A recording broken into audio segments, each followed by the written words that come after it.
Okay, there it went. Gosh, what a pain. Wow, that was unbelievable. I had to do it 5 times.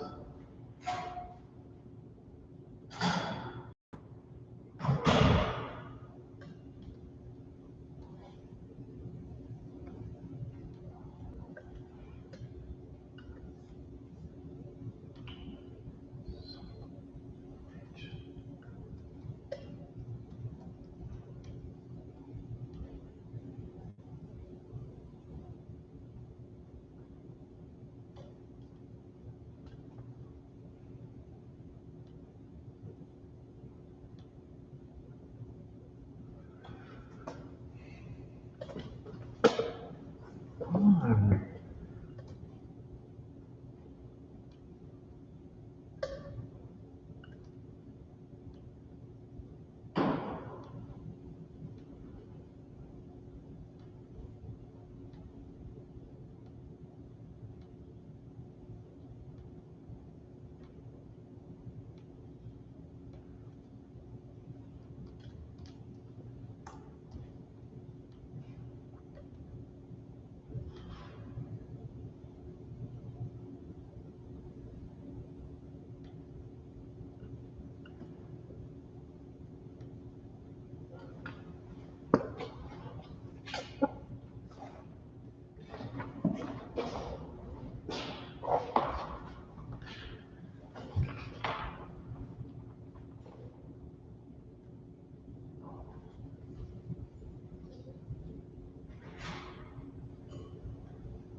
Yeah, I hope we never get to another day like that one day we just couldn't get on the internet anymore.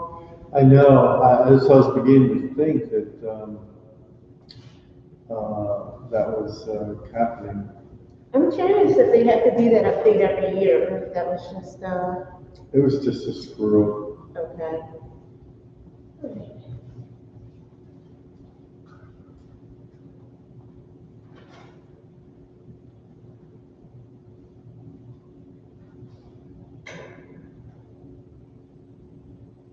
Hi, Doug, how are you? Hey, Abby, how are you doing? I'm good, thank you. I'm actually in a car right now, so I'm not home. Okay, so you got to do some. I'll send you the images and you do some work from that. And so, Abby, the thing though is, I got to see this work. You're doing it, but I'm not seeing it. So let's get that together this week. Tomorrow, Abby, is a good time because spring break starts. So they're doing it intermittent weeks. So next week we actually don't have class because they're doing Monday, Wednesday, and then they're doing Tuesday, Thursday. So connect up with me tomorrow and we'll work through all this stuff. Okay, yeah, tomorrow I'm gonna be flying to my mom's, so I'll get everything to you. Wait, so it's spring break, so we don't have classes, which days? Okay, so if you have classes that meet this week on a Tuesday or a Thursday, you do not have class. Next week, the classes that meet on Monday and Wednesday do not have class. And I don't know what happens on Friday because I don't pay attention to it, but it might be this week. So check into that. We meet Thursday. We can meet Thursday afternoon, morning I have something to do. All right, Abby, I'll see you then. Okay, bye.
so when you come on screen.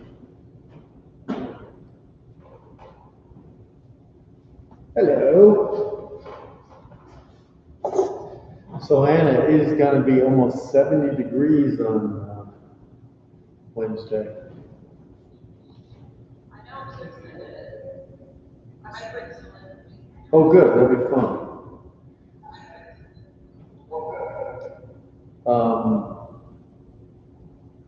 Oh no, it's gone down a little. Sorry, no, it's only 64. Oh, boo boo. It's going to be 71 on Thursday, but 64 is still pretty nice. Yeah, I know. I don't know what. It must be the other one. Let me show you.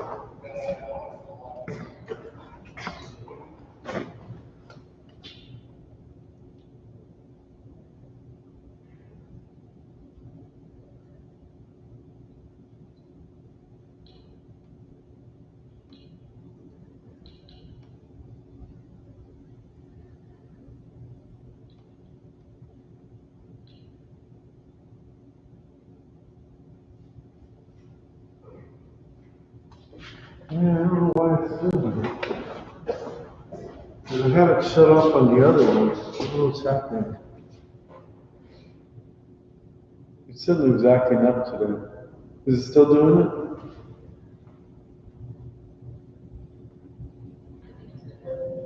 Yeah, I think it was somebody else because mine's off on the other side. Can you hear me? Okay. Okay. How are you? Good, good. It's been a crazy week already and it's only Monday. It's one of those. Oh my gosh. But Medusa's here and you can see the live stream's up, so everything's good. It took me 5 times to get the live stream up, so I don't know if the internet is wonky today, so we'll have to see how that goes. But let's see, we'll wait just a second or so to see what else comes on, and then we'll go. I've got a presentation to show you, and then we'll get started. Next week, which I wasn't aware of last week, next week, as you know, starts this week of these intermittent spring breaks. So our Monday class, Monday and Wednesday, are off next week. So we were going to have 3 weeks of this pose, so we might just do it 2 weeks. I'll see how it's progressing today.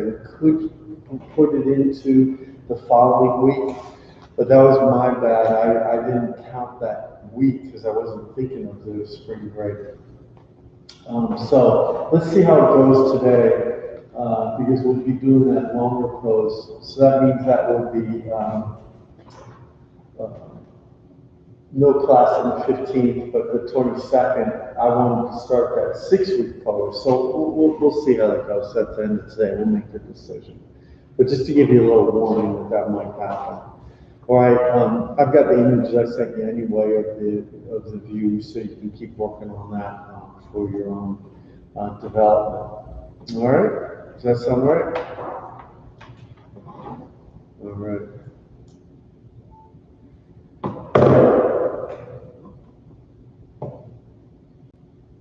Got to plug everything in. We actually have some pretty nice light in here today, which is good. All right, let me go to screen share and don't go off. Just look at this. This is going to be on the artist Henry Sawa Tanner. I think a lot of people are jumping on the bandwagon of black artists, and you probably see a lot on Tanner. But I'm going to relate Tanner to what we've been dealing with, which today we're going to be emphasizing pattern and color. So Tanner does some interesting things with that. I mean, not pattern, color and light. So particularly in the last image I'm going to show you, he's got some really interesting way to use that light and how it can move your eye around it. Okay, so we'll go to that.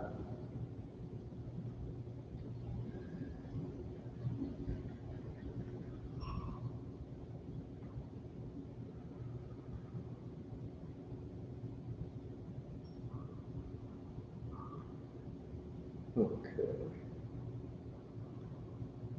Okay, so the thing that makes everybody kind of excited about Tanner is the fact that he came from Papa. So it's not just an artist that happened to be working in that century, which is a really important one for figuration and paint application. But he worked, lived, studied Papa, studied with Thomas Akins. But then he went to Paris because of encountering the prejudice of the day. And so this painting is really indicative of his later style, which is, and again, apologize for some of these names because they're a little insensitive now, but the movement's called Orientalism. So I don't think we'd call it that today, but that is the title. It's sort of like changing the name of Impressionism. And so they were in the East and they were copying the different dramatic things they have. But I wanted to point out here the way that texture and color is used here, but also the new thing we're bringing in is light. And so you might say to me, well, this doesn't have a lot to do with light. You know, I don't see a big beam of it or anything that's moving, which we will see. But really, it does have a lot to do with light. And it's the light that's behind these figures on the wall of the building. And the fact that these figures are all in silhouette and it's so much darker down here. So because light is present, light is causing shadow, and shadow in turn is kind of creating that light and dark effect. So this one has the color of the pinks and the reds. It has the fleshy color. It has the darkness. And then it has the light as it comes on in here, and all done in a very painterly manner. This is his early work, so you can see how he worked academically, and this is very much akin to Thomas Akins' teaching, where it has to do with great knowledge of anatomy, from the musculature, and then also the way that the dramatic forms are then exemplifying the musculature. So it's just really in-depth knowledge of the inside out. Now this one doesn't have a lot to do with light and dark. I just want to put that in there. Here comes the light and dark. Now a little side story of this is this was owned by a friend of mine, and he got his grandfather had bought it directly from Tanner. And so he sold it 4 years ago at auction. And before that, it was at the Philadelphia Museum. So it was included in the shows at the Pennsylvania. Tanner's known for his religious subject, tricky subject matter, but he was very involved in religion, was a great believer, and he didn't want to leave that behind. So the way the light is influencing this is again with the shadow, but it's also the idea that the light is influenced by the tree, and the tree is causing a speckled light. So we will even bring up pattern again, because pattern now has to do with how these forms are becoming more enlightened because of the speckling coming off of this tree. But like the other one, there's a silhouette aspect of this tree, this background, and then the light, which exemplifies the subject.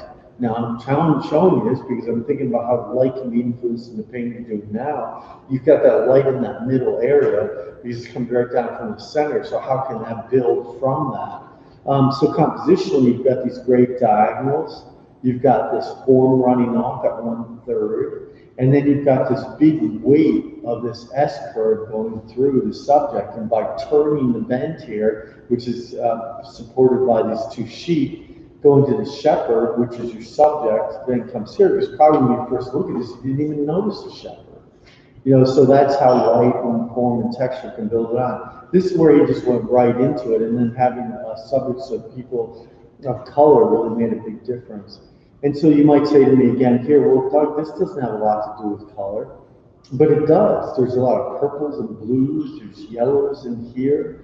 There's a great amount of yellows and ochres in here, but most importantly, it's the yellow of the light that's in here, which is going to be supported by some of the next paintings as it goes. But here's this figure being lit by the outdoors, and then this figure being lit by the outdoors, but the front of it. So then it becomes the subject a little bit more, and then the very meager amount of food become the subject again as it goes.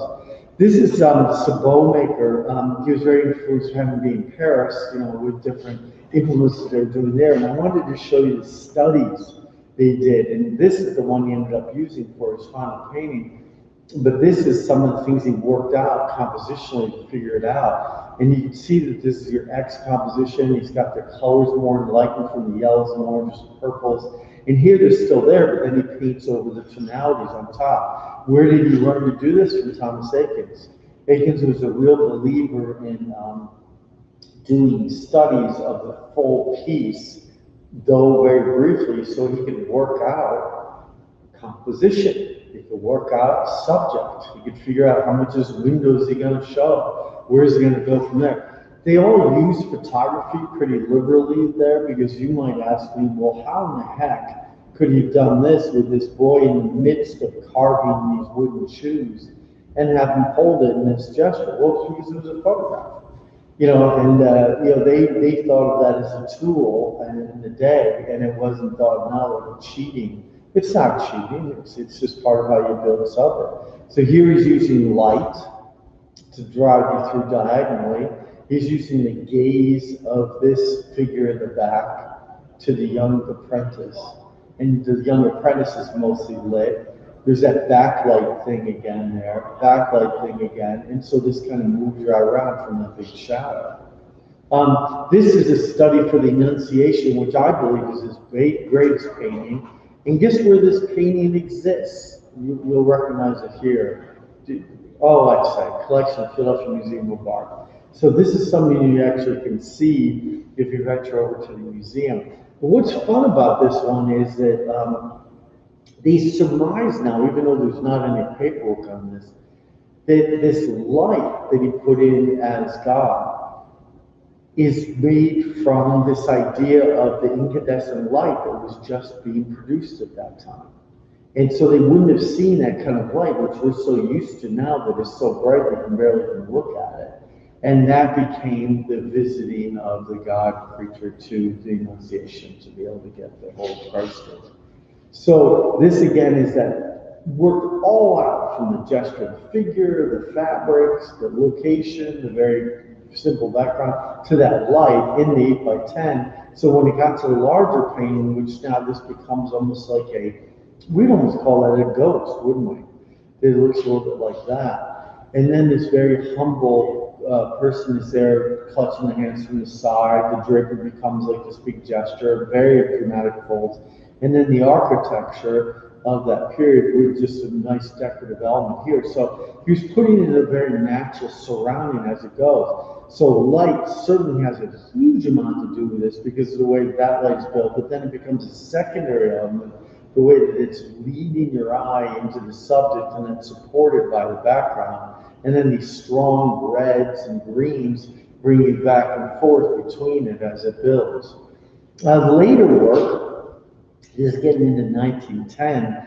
If you look at dates, that's kind of past even Impressionism. It's even going into early modernism. So Picasso was painting then, Braque, Soutine was. There's a lot of modernists. Matisse was very popular. So there's a lot of artists that were working in Paris at the time doing much more exaggerated things. But this is where he kept his academic stance, but started to let the brushstrokes take over more like his studies, and then put in things like that pure purple in the background. Started to work up the textures a lot. There's a lot of textures in here. Look at what's happening with this figure in the back here. It's still even in the brushwork. It's just really quite lovely. And this is the one I'm going to end with, and this is the one that really does something with light, because this is Daniel in the lion's den, which is, of course, a Christian story. But the way he dealt with it is to have it be with these big skylights. And I thought that was nothing short of brilliant. You know, this lesser one, the shadows again, the light as it exemplifies, the light as it hits here, moves your eye in this step. And then Daniel, the subject, is actually in shadow, but his piety and his beliefs, trusting God to keep him, would be crossed over like this. And then look at that aquamarine blue. You can't even imagine us painting without that. That gives you this like form in there that kind of build, and then he cools the light here, warms it here, gets the gesture of the animals, and then moves around. So it's a very active painting. Again, just an absolute masterpiece. And look at the dates, 1907 to 18. So it took him that long to gestate this painting and see if he could kind of figure out. It didn't mean that he was hacking away at the painting for those 10 years. It means that he was letting it sit. He was letting it simmer, letting it cook, if you will, a little bit. But it's just a brilliant piece. It really is. And so this artist is an academic at its full, but he's bringing in influences from all these other things, religious stories, Impressionism that was happening during the day, early modernism, and then the influence of light, pattern, color, and texture kind of bring around. So think about that as you go along today, okay? So it's, that's where an artist that seemingly does these kind of traditional works, they're really not when you look at it. They're very much of the day. They're very much of that time, but he never rejected his formation, which was coming out of this idea of characterizing the form that way. So I want to encourage you today to go into your structure more. Think about musculature, think about the form. Control that light more. Let that become a bigger impact. And what that means is it's not necessarily going to be from the light.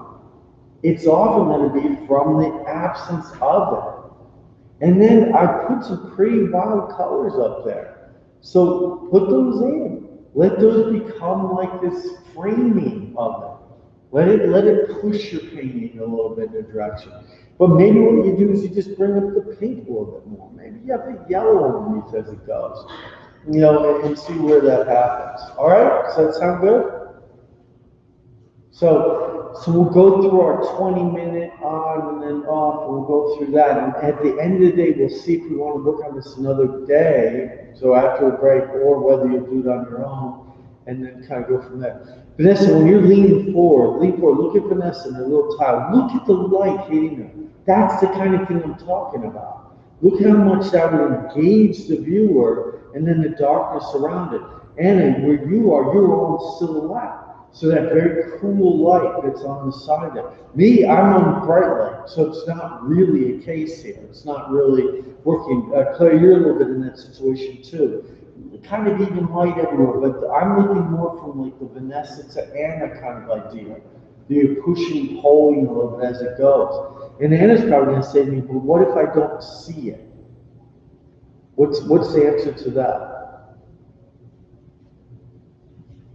You squint your eyes, you look for it a little bit more, you look harder into it, you change it a little bit, you start to think about those complementary colors, you try to exaggerate out of it a little bit.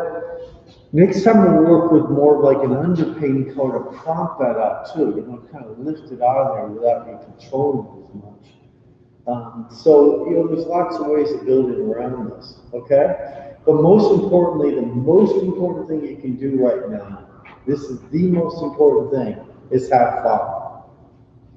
Right? I mean, art is fun. Come on. You get to sit here painting a figure in this cool environment. So that's fun. That's what we're looking for. Not as much fun as Wednesday had it, truthfully. I mean, that's going to be ridiculously fun. And I bet you the weather's going to change again. I bet you'll go back to that warm. Going to be out there in t-shirts. Bring your sunscreen. Vanessa's going to drive over.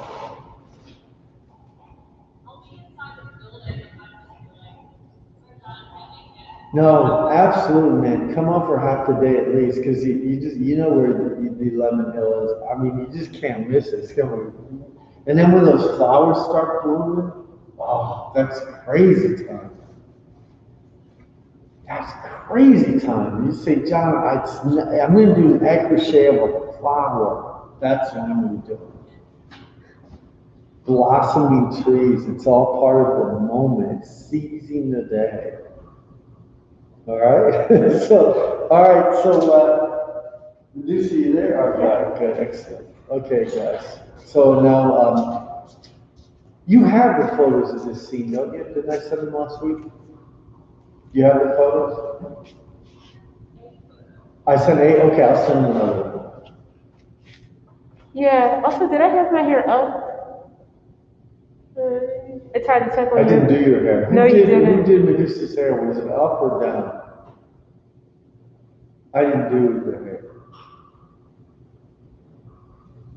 No one did the hair? Vanessa, is her hair up or down? Is what? It's up. Okay. Good. Okay. Cool. This was right. Okay, exactly what it was. Okay, good. So just take the pose on the yellow first. Okay. All right, I'll take, which photo do you have, Anna? Do you have the one of the model on the yellow, or do you have the one on when they're on the blue chair? Okay, so I'll take that one now. Okay.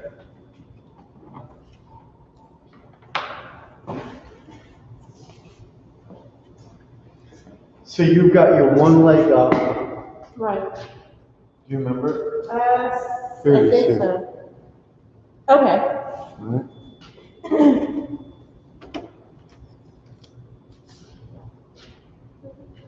So you're leaning more to the side there. So no, so that's it. And you rotate this way. You got it. Nice. The light's hitting your leg. Good. Hand is just under your backside. There you go. And lean forward just a little bit. Let me see from there.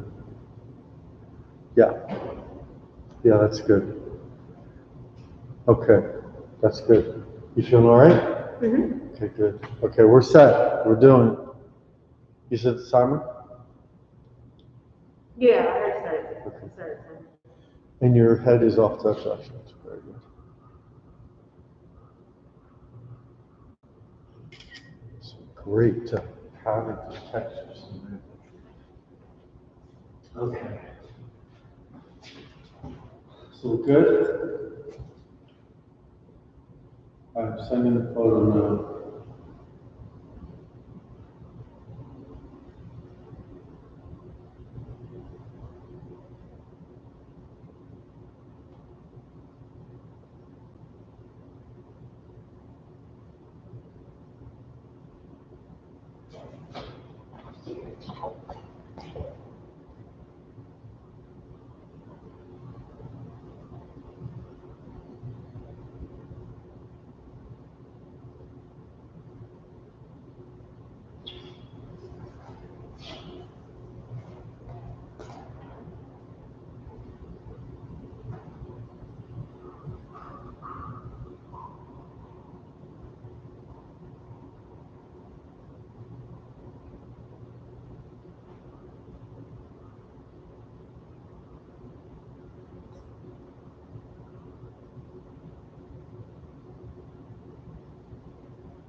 Okay, I just sent it up. Hey, Grace, what are you doing?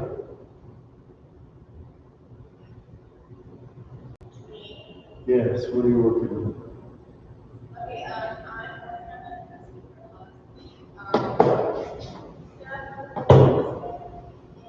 Okay, Yes. Yeah, it's still up. Yeah.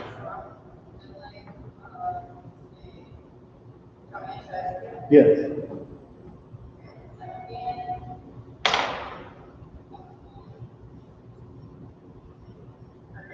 Oh, wow, you got it far. Yeah, you got far along.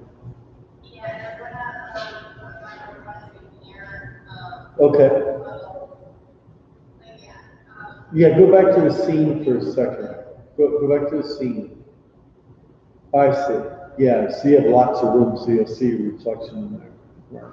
Good. Good. So go back to your painting. So how are you using the light that's falling on those objects?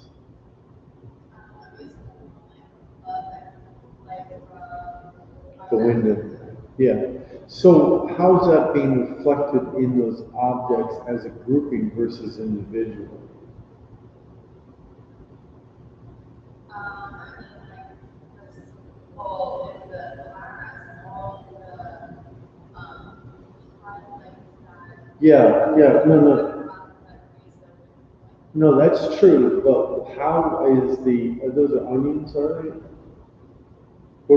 Yeah, how are the onions and the coffee maker, the things that are more solid, and then the table, speaking of that, and then the front of the table.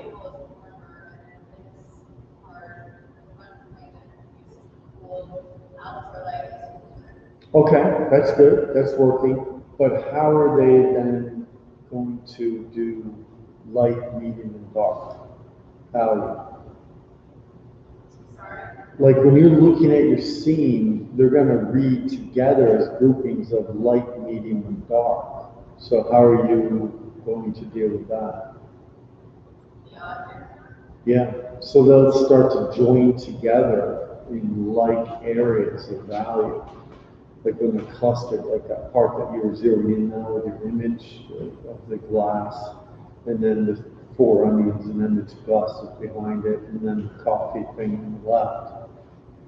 So you're doing some nice light and dark chiaroscuro within each one of those objects, but how are they then relating together?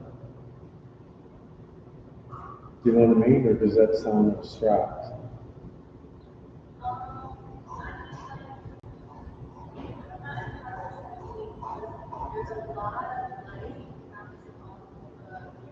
Yes. Yes. Okay, so let's stop right there then with that. So the back is pretty lit, and I saw that too. So then what category would then the subjects or objects on the table be in compared to that back that you said was very lit?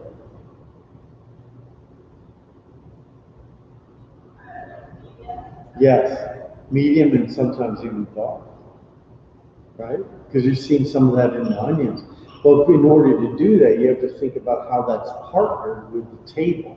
Because in some cases, yeah, you ought to cast shadow on it, you have some light falling from the window, like you said. But for the most part, compared to that window and from that reflection of all that stuff in the mirror, including that window, that's going to supersede it.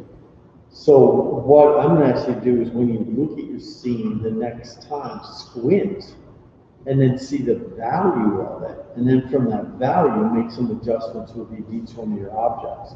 Because to me, it just looks like you're articulating each one of those things beautifully, but they're individual. They're not reading as a whole. Yeah, and so, yeah, go back to the scene one more time just so you can see. Yeah, when I'm looking at that area that we were just looking at, that reads together more. There's a grouping aspect of it. And then there's a lightness on the front of that table, top, not the front face, because I agree with you, you got that light coming from the window. But then that middle area, and then that far gets a little darker, then it gets a lot lighter in the mirror as you're reflecting. So that's the totality that we all see of things, and that inevitably has to be the thing that makes it read. And that's why people say, oh, I can step into that painting. That's why I can occupy it. That's why I can see the space around it. That's what causes that.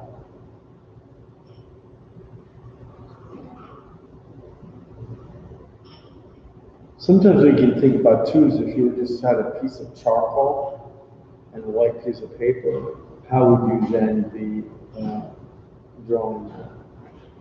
Like, what would it be?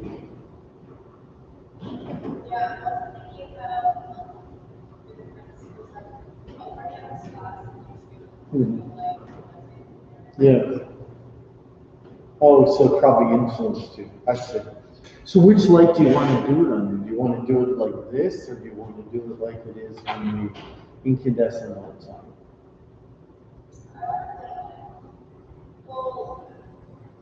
Or do you want to have it be sort of an amalgam of it? Both, yeah. Sure, that can be both because you have that's perfectly fine. But I would then make very clear indicators today of the light as it is in the daylight, so that when you go to the evening, you're not overly influenced by what you're seeing different. So even if it's just like pieces of paint that you're kind of laying around it, then you'll recognize that, you'll see it as it's going. But there's a beautiful harmony I'm seeing when I'm looking at your subjects. It's beautiful. Because we can't see it that clearly because the camera isn't picking it up. So it's actually like it would be as if you had your eyes squint. And so that's kind of what you need to read it like right now with that. What's causing that very blue light underneath it? Is that a reflection off that mirror?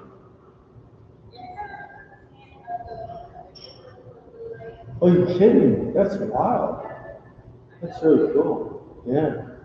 Unexpected. Very unexpected.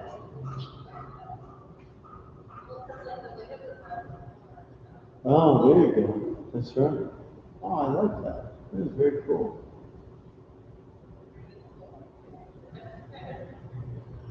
Yeah, right, but you noticed it. I mean, half of the game is noticing things.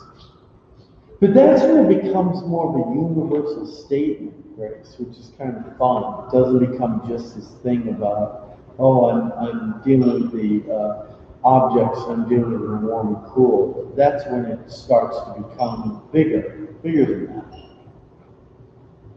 You want to have the world conversation with it. This idea that it transcends just this idea of that those little micro ideas, which are, warm and cool applications, sculpting each object. When you start to deal with the totality of them, the totality of the read, that then becomes more of a universal thing. So you might even at some point do just a little sketch of it. Like I was showing with the little studies that Tanner did of his paintings. It was not just to figure out what he was going to do next. It was really so he could see that. And I mean see as in a broad sense of it. Have you encountered those little studies in person that Akins and Cecilia Beau did prior to their paintings? Yeah. Maybe back in first year or something, you think you did?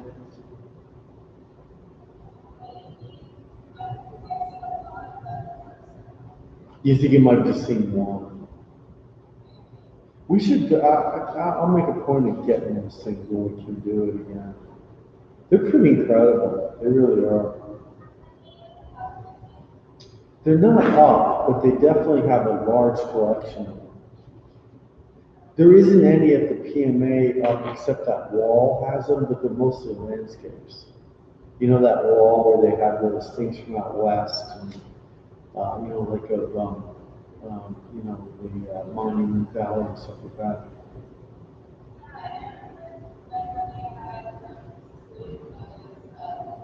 Yes, like last year. That's right. They had some of those downstairs. They did. That's what I'm talking about. Yeah. No, they were kind of finished pieces, but what they were these great totalities of things. Like she'd throw an entire shadow on a figure and make it completely dark, and then have the light around, just so she could start to figure that out. Yeah, those are really quite beautiful. And so it's this kind of idea of study, of how you're reading as you go. But you're falling into the thing too, which is quite exciting because you're being introduced to it, is that I often want to rename Papa Warm and Cool. I think that would probably be a more apt title. So it's kind of like, everybody talking about warm and cool. I don't really. So I'm just kind of like, I like talking about light, medium, and dark. So I like that warm and cool thing. It's fun. Because it does give you a lot to talk about when you're looking at something. Yeah. But generally it means that if you're dealing with natural light, it's cool, and incandescent light is warm.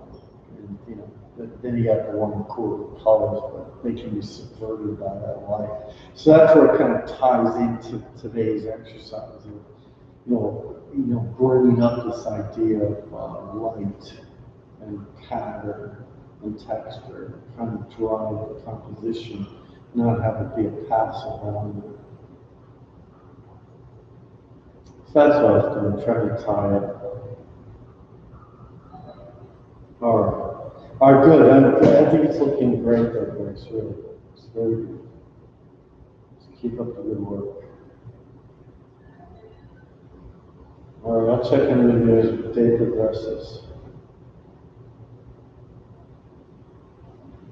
Glasses.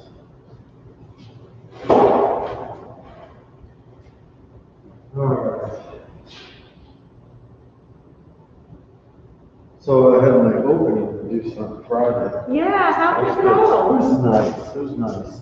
Had a nice turnout for COVID, and I've had some sales, which is good. Oh, wonderful. And things are moving along nicely. So it was a lot. But it was worth the work and the effort. Well, sure, it always is. That's what you're in it for. But man, it was a lot. It was a lot. And what you didn't see, lean forward. Yeah.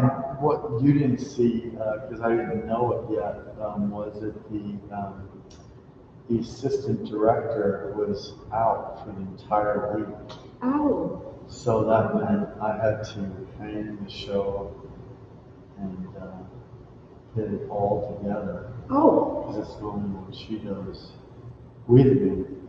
And that was quite a challenge. Wow. Because it's a big show. So it was really a lot of work. Whoa. So Tuesday, we were in there from, I was there after class, noon until 8 o'clock at night.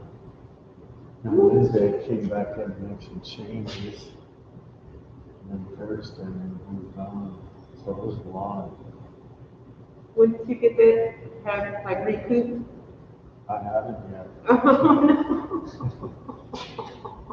My daughter came to town, we hadn't seen her for a year really, just except for a day visit.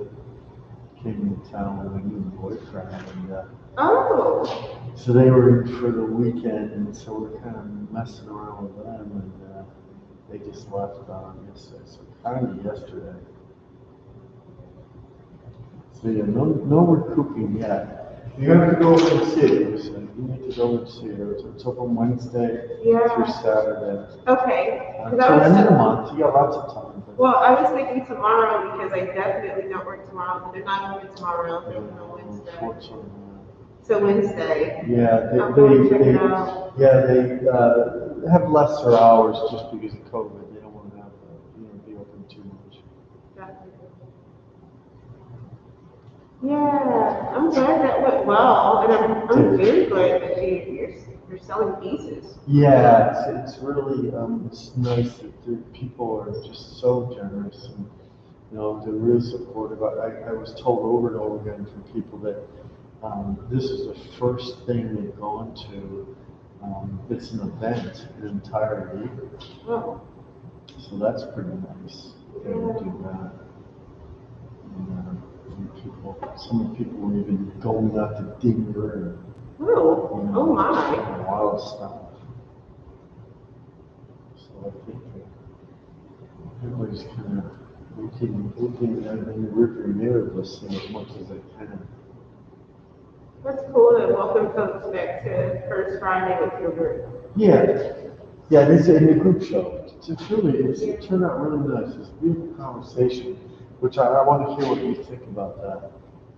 Between the two. Between the inside and the outside? Yeah. I think it ended up being quite a nice conversation. And a lot of diverse group of works. Really, really nice. And a real diverse group of participants and ages. From very mature artists to artists who just having showing just a few pieces. Wow. So I like that idea. The things are kind of mixed in. So yeah, so tell me what you think about that. Yeah, I'll go on Wednesday. I'll see if I can talk my the person that I'm staying with into going. Yeah, for sure. And when you're looking at it, think about that inside out and outside in idea. See how it's played out. Something was brought up, which I hadn't even thought of with my work, because I have a lot of pieces of like the ocean front with these big rocks on the shore. And they were talking about how because we're land people and then the rocks are in the water, that's the outside looking in. Because we're outside of the water looking in. That's pretty good. I hadn't thought of that. Oh, I said, can I use that? He said, yeah. That's really cool. So that was nice, right? Good Yeah. for life. Wow. So I thought that was pretty nice. And this guy got the idea of the tents like right away. I was asking him about that too. It's really caught him. Of course, he was no artist, but I didn't know he had never talked to him before. But that's pretty big because that means that your images spoke for themselves. I hope so, and this person certainly got it, so I was feeling pretty encouraged.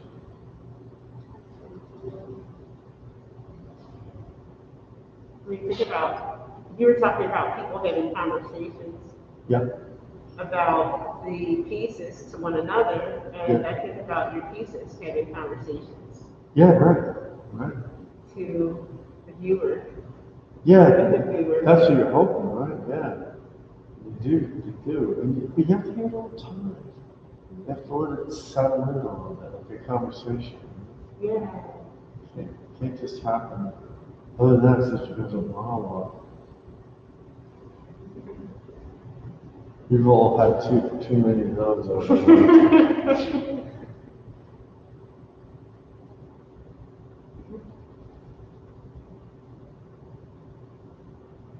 So it's pretty intense stuff. I just loved having that show next to us because it just felt so good to have. I was so proud when she sold something. You know, to feel like you had a part in that. It was really nice. Very fun. And you made it through that challenge. Yeah. You faced that challenge and you came out successful. Yeah. Yeah, and then also do it during COVID. It's kind of crazy. Hey, but you know, you're like this too. We never take it easy when we're doing it. No, you can't do that. The story won't be half as interesting. I knew that about it as soon as I met her. I said, there's a kindred spirit.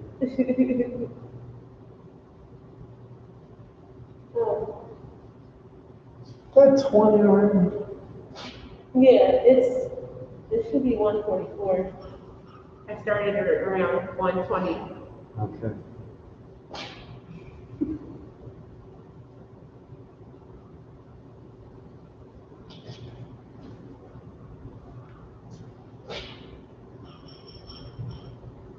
That's really cool, though. A feast for the eyes. Really? Well, man, that group show too really is. It's a pretty intense thing. It takes a long time to do it. Yeah, so you did that entirely yourself, or? Yeah. Yep.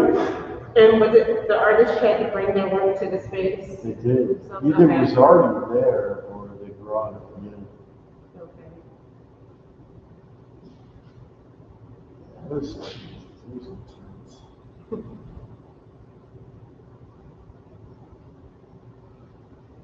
It seems like you live for urbanization. You think so? Yeah, it very much seems that. And it seems like you like collaboration and organization. Oh, I do like the collaboration. I really do. Yeah. Maybe organizations. Yeah. Yeah.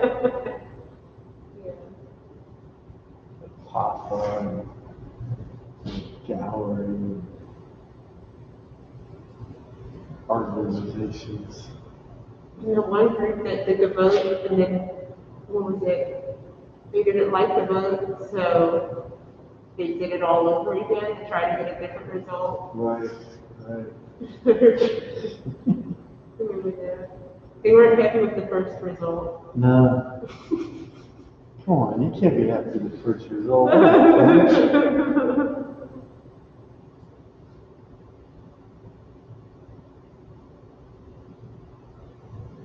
That's the way everybody acted.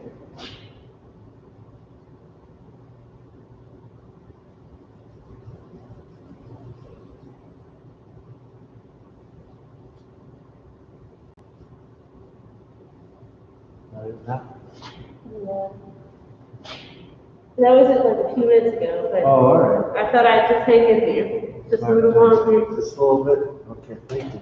Yeah. Team player. Try my best.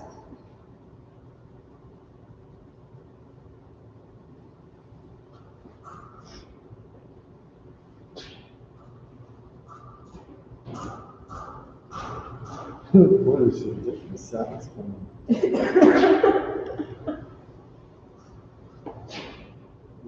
Bang, bang.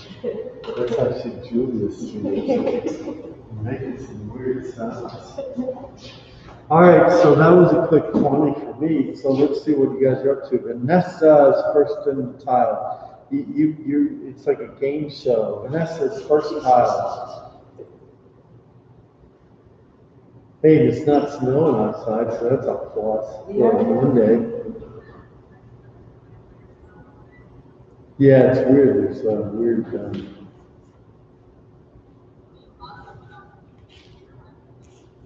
Oh, I know. Then we can't see it, right? That's better. That's good. I like it. Okay, I think that's looking good. So now, based on what I was saying today, I think first of all, your foam looks good. Your color looks terrific. The lids bring up the light, which means you're going to tamp down some of the areas that are light now and make them darker. An example would be the light that you've got warm coming from the incandescent light on the knee and the shoulder. So that would be your brighter light, and the other ones would be lesser. And you can darken down next to that arm, next to that leg, beside that arm, beside the body, and then darken a little bit behind it, and that'll make that whole thing come out more. Does that make sense? I know.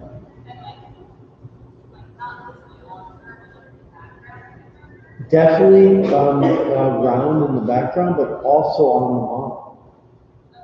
And then it'd be akin to a little bit like we were seeing with Tanner, letting those forms be darker in the foreground. Because really, if you thought about this value-wise, what's the real difference between the figure and what's around it? Not much. There's a lot of difference in color, but there's not a lot of difference in value. Until you get down to the difference of that yellow drapery and then the reddish one.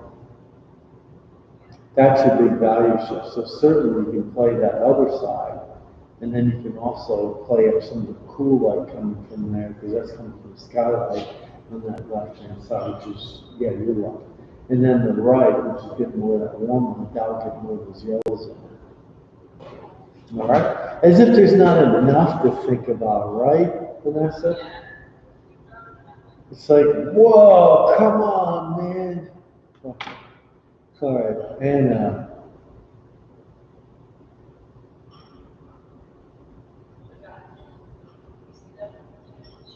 yes, you are. I can see it, and you've got a pretty high contrast. So that's good. So you're doing just what I'm talking about. I like that. So I like the way that you're cropping pretty aggressively. You've got just a little bit of the one figure that we're working on just now. You've got that strong yellow. So you're starting to play up this idea that most of your light fits between those two things. So let's keep going in that direction right now, so that becomes more noticeable And then everything else, then you can either leave as that kind of suggestive underpainting, or you then articulate from a little bit of what's around it, or a little bit of what's in it. But you definitely get the idea, definitely. And also think about colors. Now, the trick that can be played, for instance, if you want that yellow to become a little bit more, bright and strong, if you use its complement and put a pure purple, even in a line right next to it, visually it'll pop. You can use things like green. You can do that around the red. You can do that. And the more chromatic you are with it, the more that can start to play. And that's playing color games. So it's kind of fun. All right, so let's see what you can do. All right, good job. All right, Tara.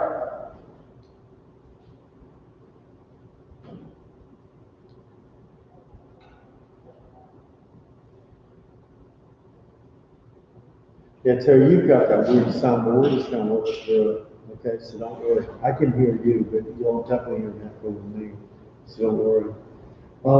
I think you're doing great with your two figures. The light and dark are good, and you're kind of working more on that today. So that's number one job right now.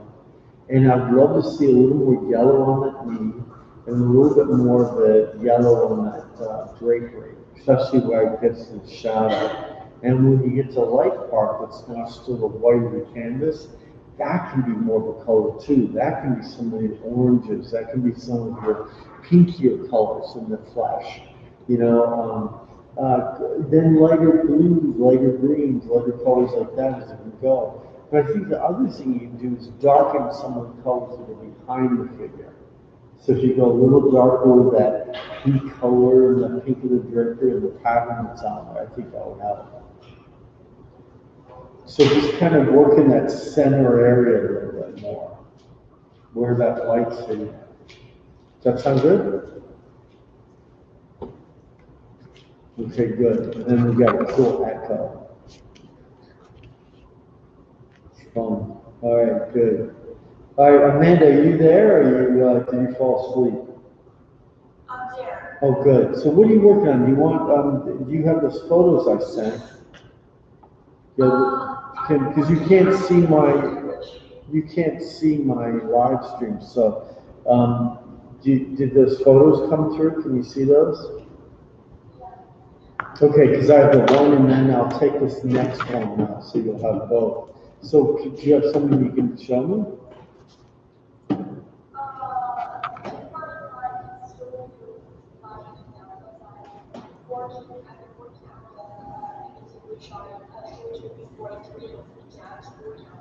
Okay, so why don't you send those, and then when I get them, I'll call you again, and we can talk about it. Okay, sounds good. Okay, good. All right, Tally. Oh, Claire, there you go. Claire. No, I'm going to do Claire first, and then you. Hey, Claire, how's it going? Good. Oh boy, wow, that made a big difference getting that flesh color in there. Whoa. Yeah, that was good. And I think you're really thinking about the light and shadow of that, which makes me very happy. I think you got a big difference between the midsection of the body, those shadows of the arms, and the light. So you're certainly going to play with the light a little bit more on that bent knee, and then as it goes down the drapery. And I would just say that drapery as it goes down, just don't go as white and yellow with it. You can go a little bit more of a pure yellow and some ochreous characteristics. So now with the second figure, you can do much of the same thing, and then you want to start keying the shadow side of the figure to the shadow side of the drapery and start to build off of that. But yeah, it's come up. That made a big difference. Really nice. Good. Keep going. So hold on to that. All right, Tyler, now we can.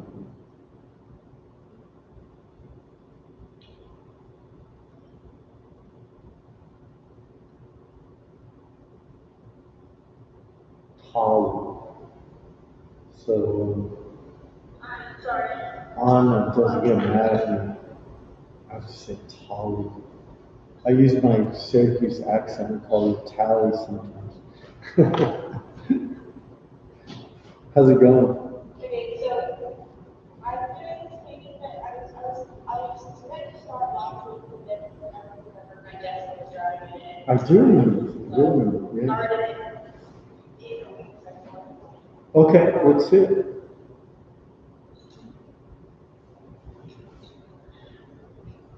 Oh, that was great. Yeah, nice.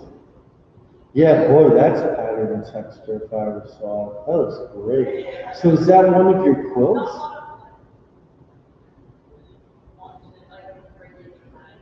No, you actually do. I disagree with that. I think the light you've got on the cat is very dramatic. It's very dramatic.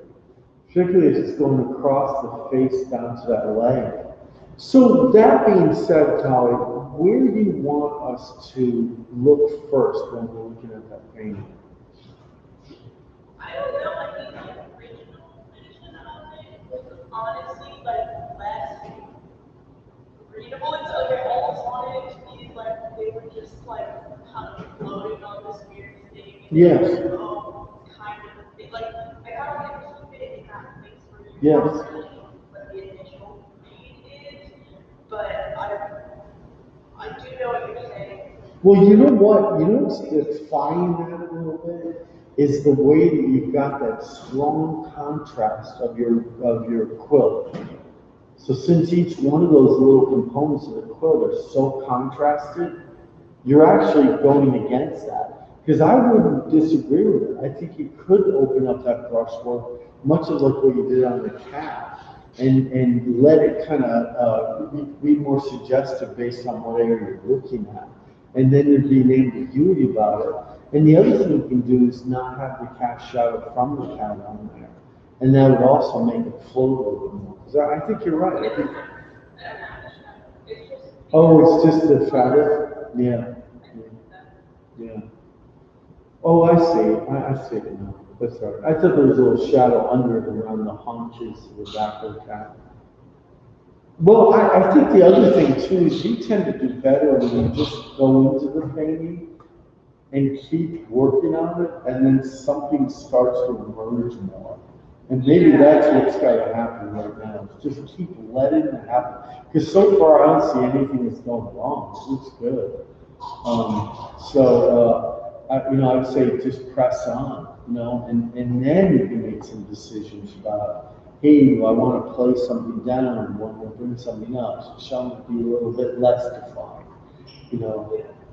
Shall bring up the cat's face a little bit more. I mean, something like that can kind of. But I love that duality that's developing here. I think that's a big one. I'm sorry, you cut out.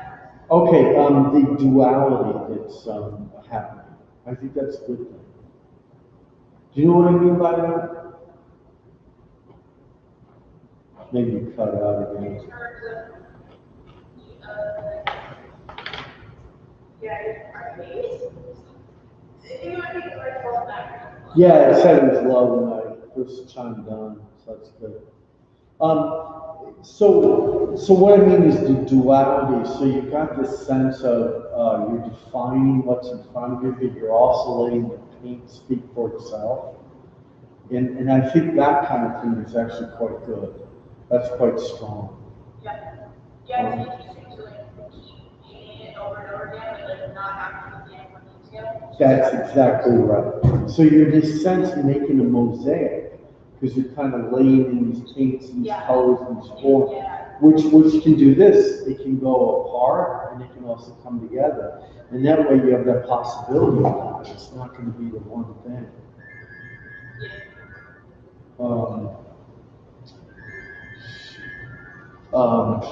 Yeah, that sounds good. I think that's going to be really good. I'm pretty stoked about it.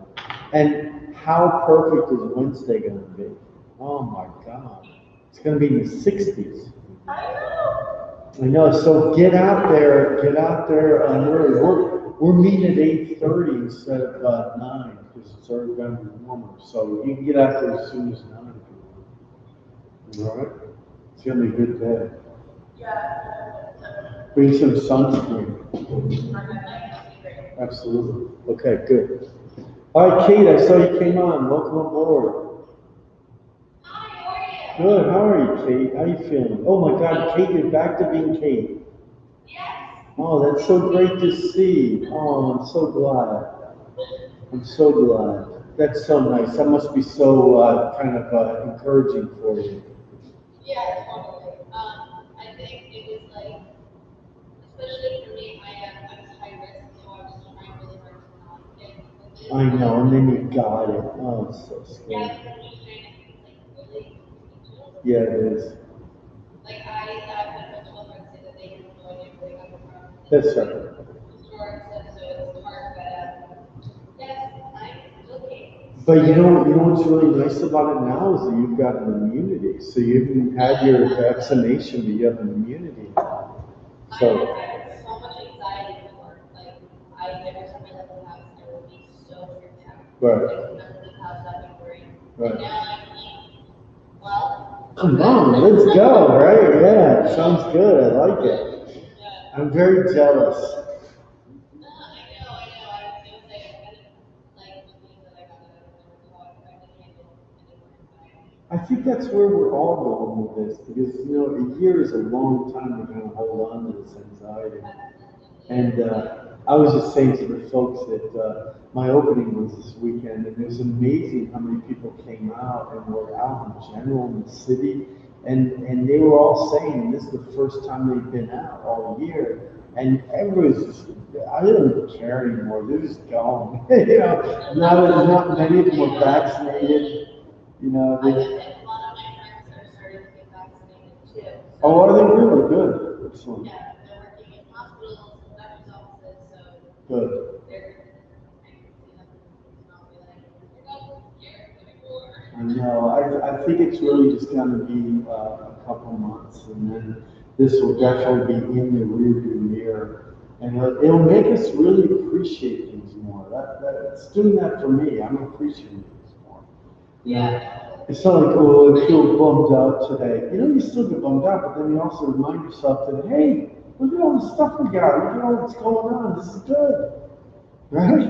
Yeah, I think that's great. So what we were talking about was because next week we have that on again, off again, every other week spring break. We don't meet next week. So I had originally planned on 3-week pose with that week being included. So we might abandon this pose today, but I have images that I sent you so you can continue on it. Just so we have a longer period on the other one, which will be 6 weeks. I don't know if I want to do less than that. I think 6 weeks is going to be good so you can really get into something. So that's what we're looking at today. So, you know, go whole hog on it and see how far you get. I also talked about color and light, most importantly. And what I was pointing out was pretty much what I'm looking at from you to your background. You see how you have that light right by your light switch back there? I'm thinking about how light is affected because of its primary sourcing, but then it's also by all the dark around it. So I want you to think about that today when you're painting. That you might want to bring up the light on the leg, or in this case, the side of the model, the way they're posing, but it means you will go a little darker in the shadow areas, or a little darker behind the model to bring that out. So it's not just the primary source. All right, and that's kind of fun because that makes you feel like you're influencing things. It's not just like wandering along, you're actually influencing. You're seizing. Yeah, so go with that because I think you're really jamming on your brush work, and I think you can kick your color up a few notches. You don't want to be afraid of it, and I'd like to see you think about that light and shadow some more. You know, see if that can become something of a point that you can then embrace and then read everything else from it. You know, like even your whole little box portrait that we're seeing, you know, the way you have your darkness there at your closet, the darkness over that light switch, and then your curly cues. If you were to paint yourself in this, you would be pretty illuminated, but the rest would not be. And So think about that kind of contrast. You know, and we might be obsessed with all that darkness on the side of your face, but really it's much more about the dark that's all around. And you see that primarily when you squint. And that's a big part of composition, the way that your eye gets led through the painting because of that. And I set this pose up so that the light's a little bit more centralized. And then in turn, that becomes like this balance for the rest of it. We're thinking deep today. But right now I like it. I'm not gonna be here. Be thinking. Yeah, that's what we do. We're not just hammering away at paintings, we're thinking about things. So it should be called figure composition / philosophy. Life studies in the truest sense of the word, right? So there we go. All right, so go into, let's see what we got. I did send the second image of the figure too, so we have the first one, last one. Good. So now you have both of those, so you can use those too. Okay, I'll check in with you again.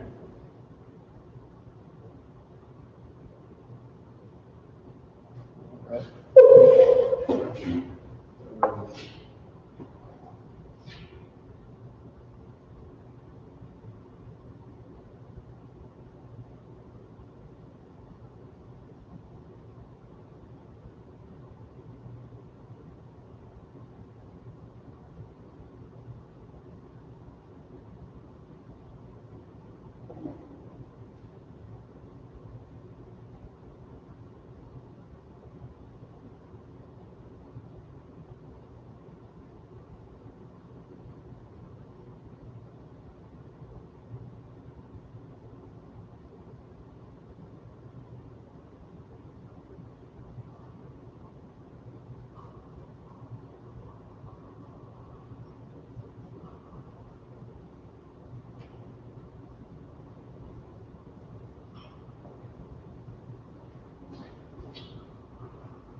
Okay, sure.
need me to retake that? I'm sorry? Did you need me to retake that? Retake The that? tape? Yeah. Oh, no, I think I should be okay. Sorry. I'm gonna take a break. Take a break now. Yeah. And I'll be right back. I talked to a collector just called me. Oh, wonderful. That's cool. More of the dualities that can run throughout the day. Is that a good thing? Yeah, because it's not just one direction of things. Everything's going in circulars. That sounds like a pretty good and progressive day. Yeah, so far it's good. So she's telling me that the pain she was bottom line, so it's amazing how you do, this, because you do art as well, and you do these things, and then they take on another life when someone gets them. Oh, Because definitely. they become part of their experiences now. And you have something to do with it, but it stops being just about you. It's not that anymore. Right. Yeah, it's almost like you have sort of an extended family. Yep. Yeah, because something very personal to you becomes personal to them. Yeah. So it's really, yeah, it was very nice. So she was really quite moved by it. It was very sweet. It's nice when you can kind of affect someone like that. Yeah, hopefully she sends you images of where she decides to place it. Yeah. That's a good point. That's good. It's nice when people want to call and talk to you, just quiet and honestly, and then go off. That's great though that you built rapport Yeah. over your feelings about a piece. Yeah. Yeah, it's really, yeah, it's interesting like that. Sometimes it makes you feel a little, you shouldn't, don't rock the boat. Oh my God, what's happening? Rock the boat.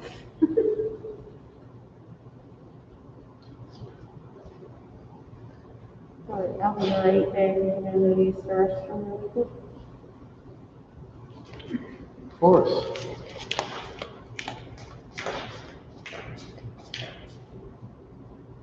It's hard to believe one day we're actually going to have students in here. What did you say? It's hard to believe that one day we're actually going to have students in here. Oh yeah, it sounds like it's gonna be soon. People will be in themselves. They're wear masks. Yeah. Everything is Yeah.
Where have you been?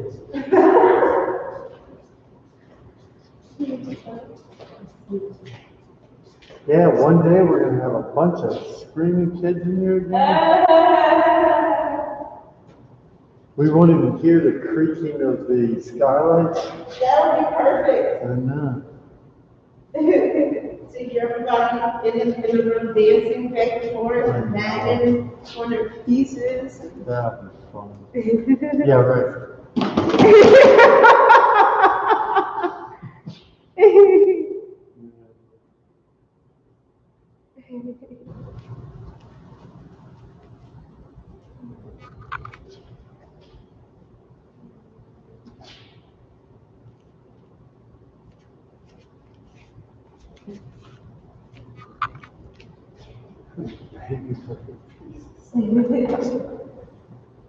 Yeah, like even the sounds that Julia was making over there. I miss hearing those sounds. They're human sounds, and they make you aware that there's still somebody here. Definitely.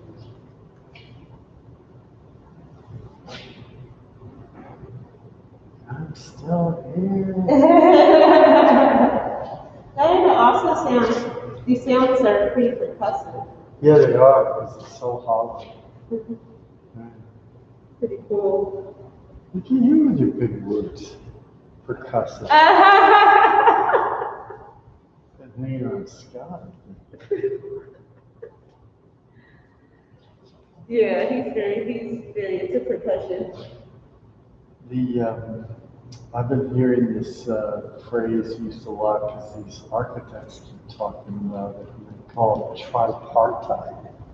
Tripartite? Yeah, it needs three components. Oh, Yeah, so I'd never heard that except for 3 weeks ago. And then all of a sudden I'm hearing, because we're in this discussion with these architects pertaining to a development plan.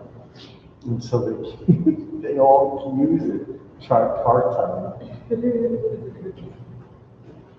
So could you say that Neapolitan ice cream is tripartite? Yes, that's right. Very good. So it's 3 equal components, 3 equal brands. That's really cool. Thank you for that. I'm going to use that this week. I know you will. Use it on Scott as he's banging away in the drawing. Well, I don't have his class tomorrow. No, you don't. So I have to wait until next week. Oh, don't forget. Yeah. Have you heard any updates on Stella? Yeah, so she seems to be doing better. Good. She seems to be a lot more responsive, and he said that she only accepts salmon, fresh salmon, Wow. to eat. Wow, that's going to cost her. That's what I was thinking too. She's such a princess, and her name is Courtney. Yeah. It's only fresh salmon. You know, my daughter's little dog Banana was visiting this weekend, and that's what that dog loves too, salmon. Really now? Yeah. Huh. So they actually have salmon flavored food, but if he can get his hands on even smoked salmon, wow. And eat sardines. What? Yeah. That's interesting. What kind of dog is your daughter's dog? It's part Chihuahua and part tiny greyhound. Huh. So it's got this long legs like a greyhound and runs like crazy. It has that snout that's kind of rounded, but then squares off a little bit with the Chihuahua mix. That's an interesting mix. Yeah. So he's a real character. I didn't know Courtney, to this week, I'll have to talk to Scott about that. Yeah. Because Banana got his hands on a whole pound of salmon. Then laid back and spilled all this salmon. Oh, he was a salmon head. That is so funny. Well, I kind of expected it from his dog because she's a husky. Yeah, that's true. That makes sense. And I was thinking about, what do huskies usually like? Yeah, they would smell. That's right. Good point. But You know, then this she's like, dog grew up in the desert. in the desert? Yeah, it grew up in Arizona. Oh, huh. Scott's dog? No, my dog. Oh, your dog, a bananas. Yeah. No, this dog grew up here. After 13 years. How old is the dog? That dog, Scott's dog is 13 years old. Oh, Scott's dog is 13 years. Yeah, Yeah. Bananas got 6. Okay. Okay. Still pretty young. Yeah. Yeah, I think he was afraid that she wasn't going to be able to walk. I know. Oh, so she's walking okay? Yeah, she's trying to hobble around with her 3 legs. Oh, that's good. Because he said that one's really torn up. Yeah, I think the vet put that one in a sling Yes. to keep it from moving around so it can heal properly. But she seems to want us to live, you That's know. really nice.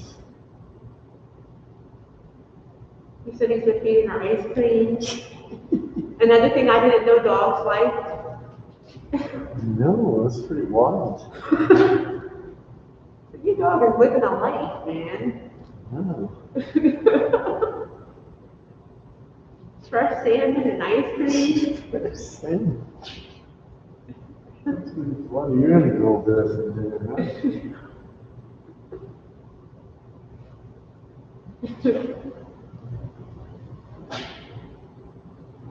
It's having a tripartite meal.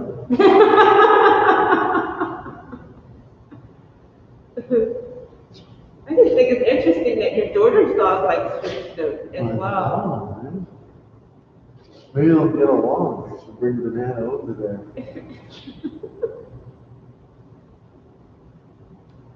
Yeah, Banana thinks he's a big dog, so he hangs out with all the big dogs. What? Things like this big. And he runs over and runs away from him. He can't catch him. The greyhound, he runs really fast.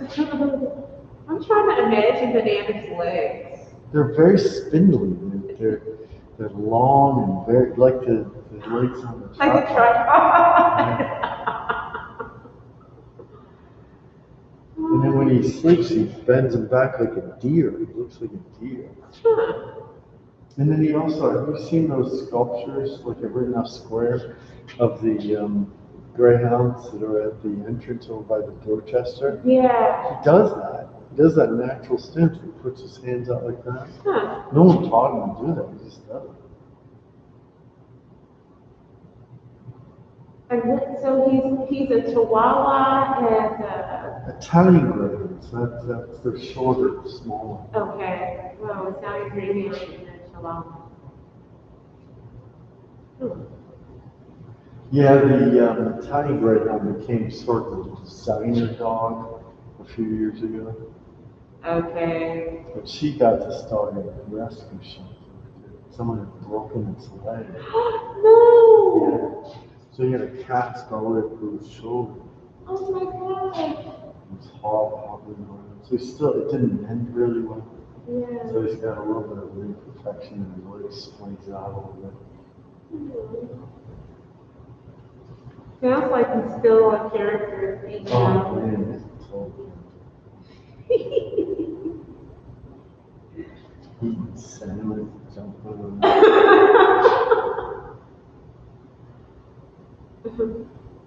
So not just any salmon, smoked salmon. Oh, really partial smoked salmon. They're no friends. And then sardines, It's sardines, yeah. which are really fishy. Yeah, they are extremely fishy. So do you all get bananas sardines? Well, for having it, 'cause too good. So. You have to be careful, you can't feed too much of that rich food, it gets sick. Yeah. He's so tiny, and kind of overindulgence really makes an impact on him. Yeah, they're really oily. Yeah. Now that I think about it. I forget how small he is, because every time they come, I just can't know how little he is.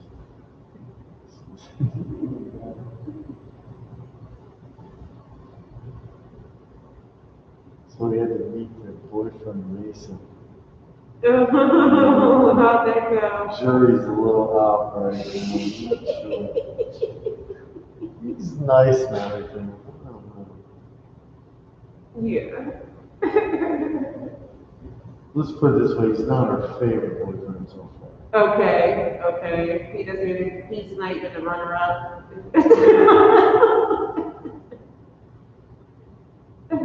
How old is your daughter? 24. Oh, she's like, Yeah, she's she's got lots of time. yeah. How did they meet? They met through his sister. So, sister was not a good friend, but just a friend of my daughter's. So they were at a similar event. Same.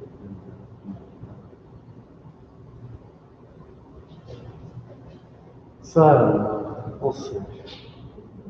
How does Bananas like him? They like him, but he's not as attentive to them as I would like. Okay. A little, not, But banana likes him, so that means a lot. Remember the cold banana?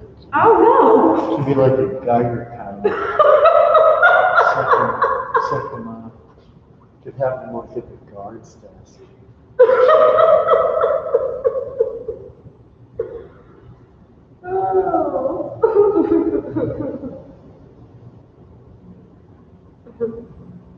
Is your daughter still down in, was she in DC? DC. Ooh, what's that like now? She said it's a little oppressive, but it's starting to bounce back. So it's a big city, so you're not really totally aware of everything. But where she works is on Capitol Hill, so she definitely sees so much amenities.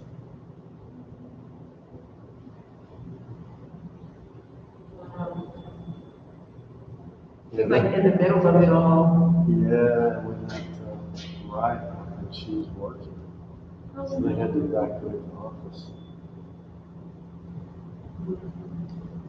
So this guy picked her up, which was nice. Because there was no transportation, they shut everything down. Did you say they shut everything down? Yeah, they shut down all the transportation during the riot. So I don't know. Certainly in the middle of things.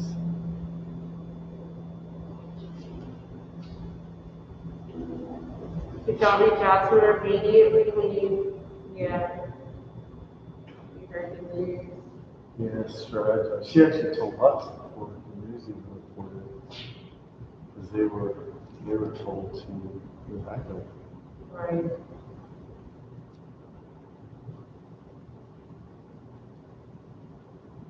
That's the way things go.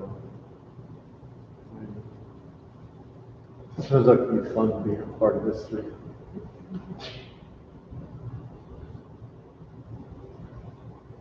But she said the thing that was tougher is before that,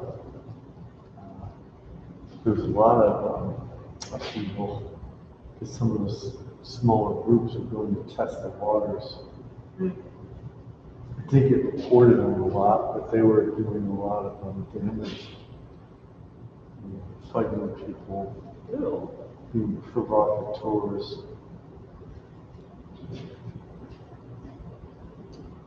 So I kept telling them, don't engage. It's hard not to sometimes, but She's like, you don't want to get caught up in it. That's what they're trying to do. Give them what they want.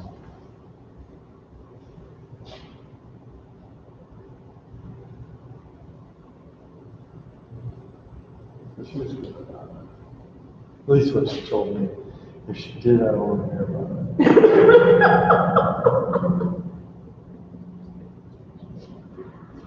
You can only hear so much. You can't hear everything.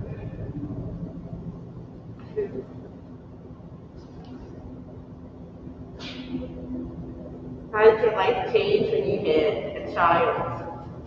Well, it changed pretty dramatically. Especially when they don't sleep. They tell you they do, but they don't. So you just kind of go weeks on end without getting much sleep. Oh no. Yes, that's the biggest change. But then, having this thing depending on you, reminiscing of you and your wife, and looking at you that way, it's pretty intense stuff. Even as she becomes this independent person, it's fun. It's fun to see, what she turns into.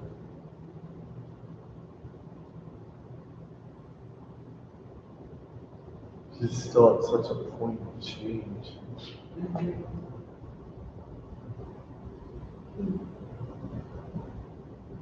Got to see her do all her phases. She's gotten through some of the phases. Still got a few more to go through.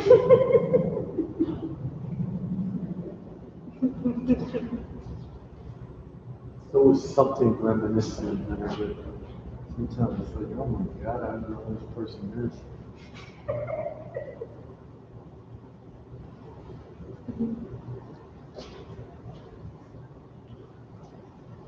So, but it's different. Do you miss having her around the house? Yeah. Yeah, Washington's a little far away because you can't just have a, hey, come over and hang out for a few hours kind of thing. It's got to be a plane visit. Right. Well, especially now. Yeah. Yeah, it's almost impossible. That's why we haven't seen him so long.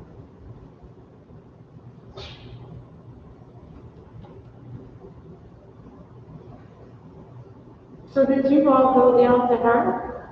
Or No, did she come came up? up. Okay. Yeah, she wanted to come up to the show and wanted to introduce you to us. I said, I don't know, is this the best time to meet us?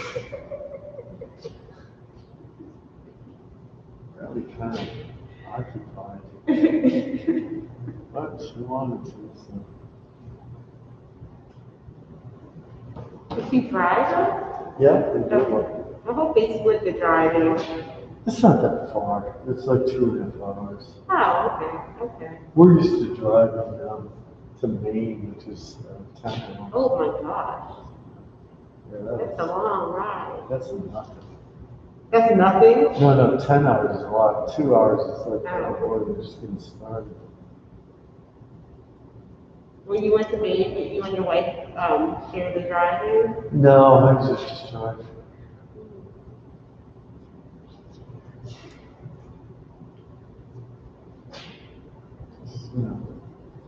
Not that many reasons, just I'm okay with it. It doesn't bother me.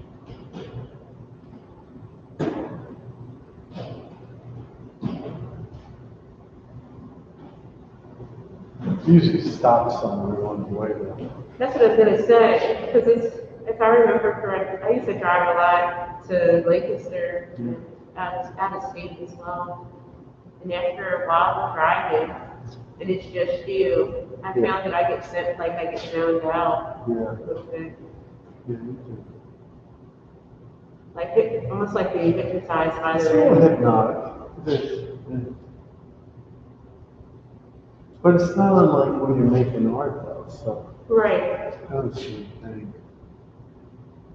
You're still kind of semi-conscious.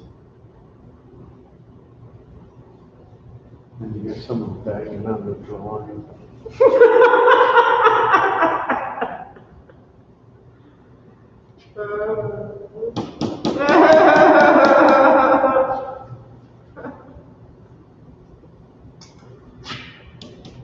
Yeah, that will snap you out of your meditative state.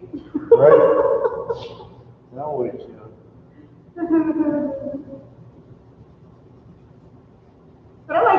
meditating in his class because because of the challenge of the percussion. The sound. Oh, I see.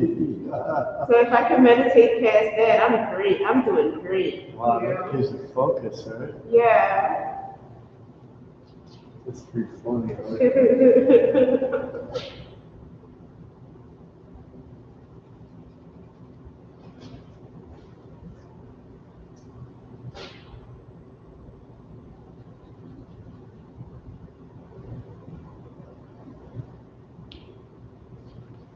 Team state. It's another big fish.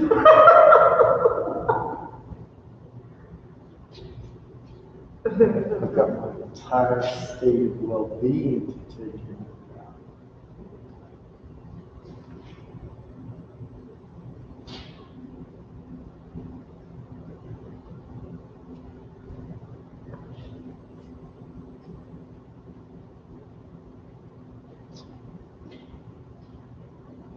Have you ever been on a retreat? No. No. You go on? Yeah, I went on one a few years ago, but it was for it was a Buddhist retreat. Uh-huh. But you couldn't use your phone and you couldn't speak to anyone or make eye contact. Oh my goodness.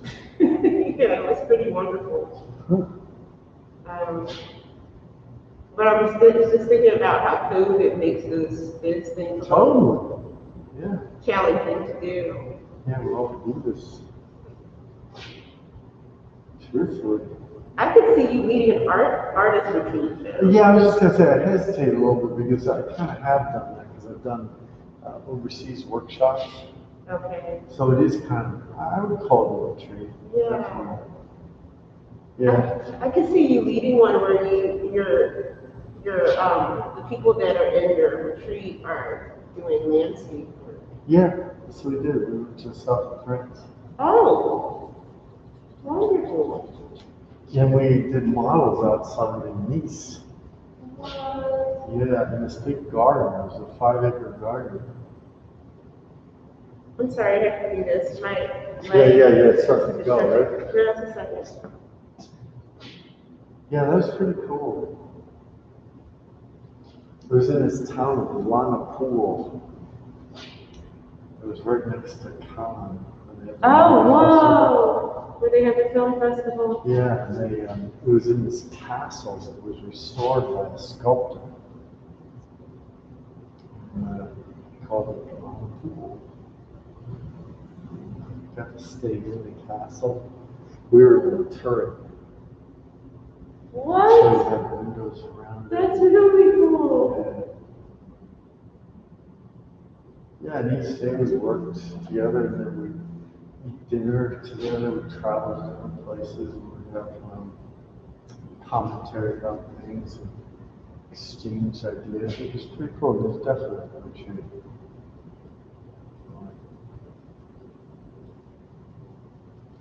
You get to enjoy foods that you don't normally eat. And I know, we are on chefs. Oh, what? That's Yeah. amazing. This is In the swag. castle? Yeah, it was swag. Wow. That sounds pretty swanky. It was swag.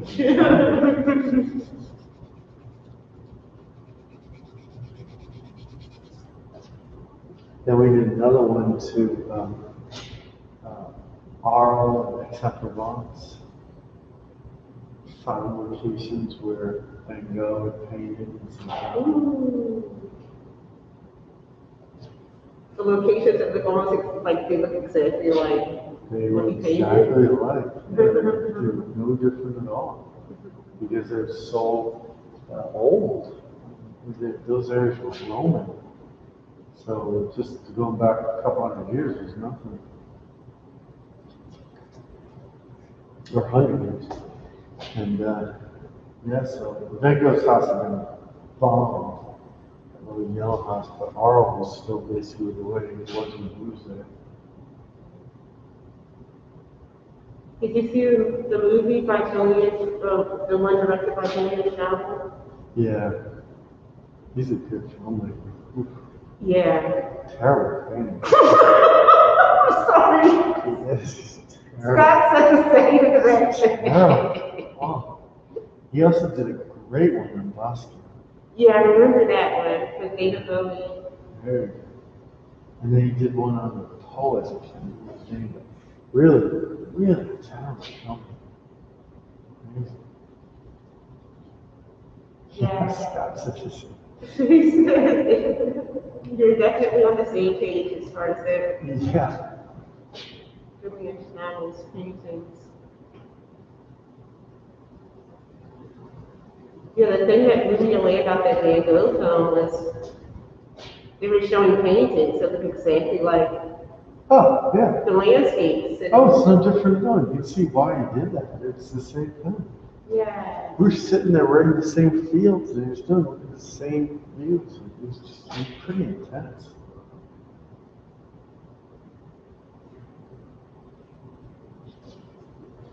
Yeah, I'd like to do that one again. I should do that again. That was a good one. I'm hoping that everything with this COVID, these COVID vaccinations Oh, my work out. God. Oh, my God. Don't worry.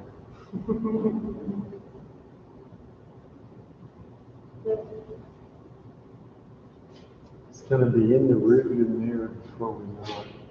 I hope so. Oh, yeah. Come on. That's time. That's it. All right. I looked at the see what they come up with. That's amazing. It's almost 3. Woo! Woo! Yeah, these few hours go really fast.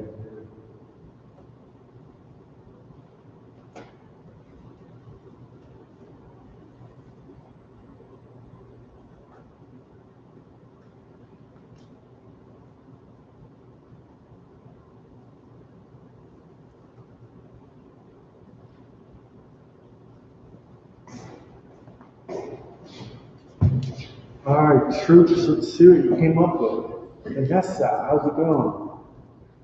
So Vanessa, we're looking at the same one again, but you can put the other one up too, because you have that in between. Oh man, that's looking good. Wow, Vanessa, what do you think? Do you love it? Wow, look at you characterizing that form and controlling that light. Excellent. Wow, I'm really jamming on this. So you really have that whole scene kind of built around that middle. So we'll just move out a little bit. Go up on the face, go down at the knees. Watch that angle of the folded leg. It's a little high. You can bring that down lower. You see where it's medium and dark. It's got to just angle down a little bit. All right, and work on some of the extremities. You can also go even a little brighter pink too, if you can believe it. Yeah, because it's working well for you. And I like the way it's purple as it goes down and then warms up as it goes up towards the top of the head. Great, so let's see the other one. Oh yeah, nice. Nice, yeah, that's even good with that dark. Very nice. So I'd even go darker behind it. In that area that's kind of blue gray. And then that dark you have in the ochre that's to the right of the leg, you can put an equal dark on the left. And just kind of settle that in a little bit. Yeah, it looks good though. All right, nice. Good job. All right, let's see. Let's do Anna. Anna, are you there?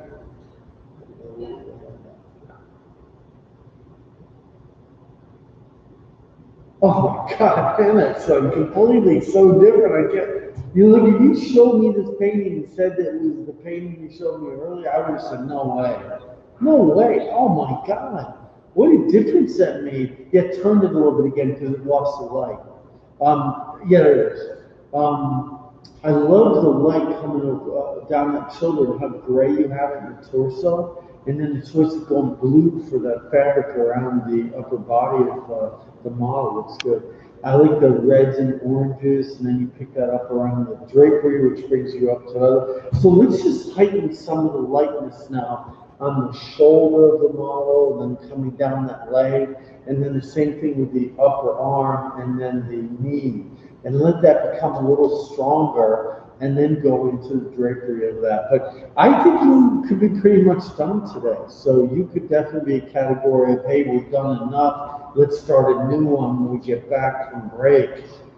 Whoa, I'm telling you, it's done. It's really got that clarity. Looks good. Good day. Very nice.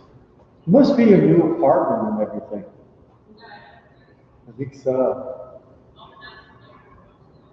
It's really cool. Very nice.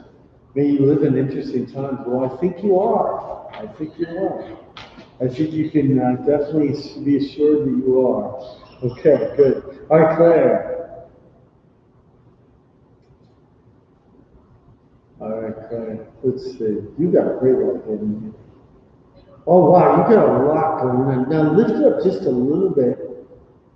There you go. Yeah. Yeah, that's really got a nice rhythm to it. It's looking good.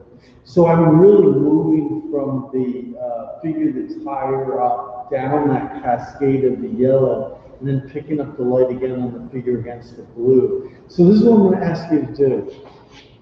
Where the figure either meets the fabric or the chairs or the box or is near it, go a little darker and put some cast shadows in there, put some neutralities, do some things like that. And that'll anchor these figures a little bit more, and then you can start to swirl some color different things around it. All right? And see if you can use some colors for some of the lights too. Yellows, oranges, pinky colors. Instead of just whitening the colors, because I love what's going on here, midtones and darks. So you just need a little bit more of that in the lights. All right? Okay, good. All right, Tara.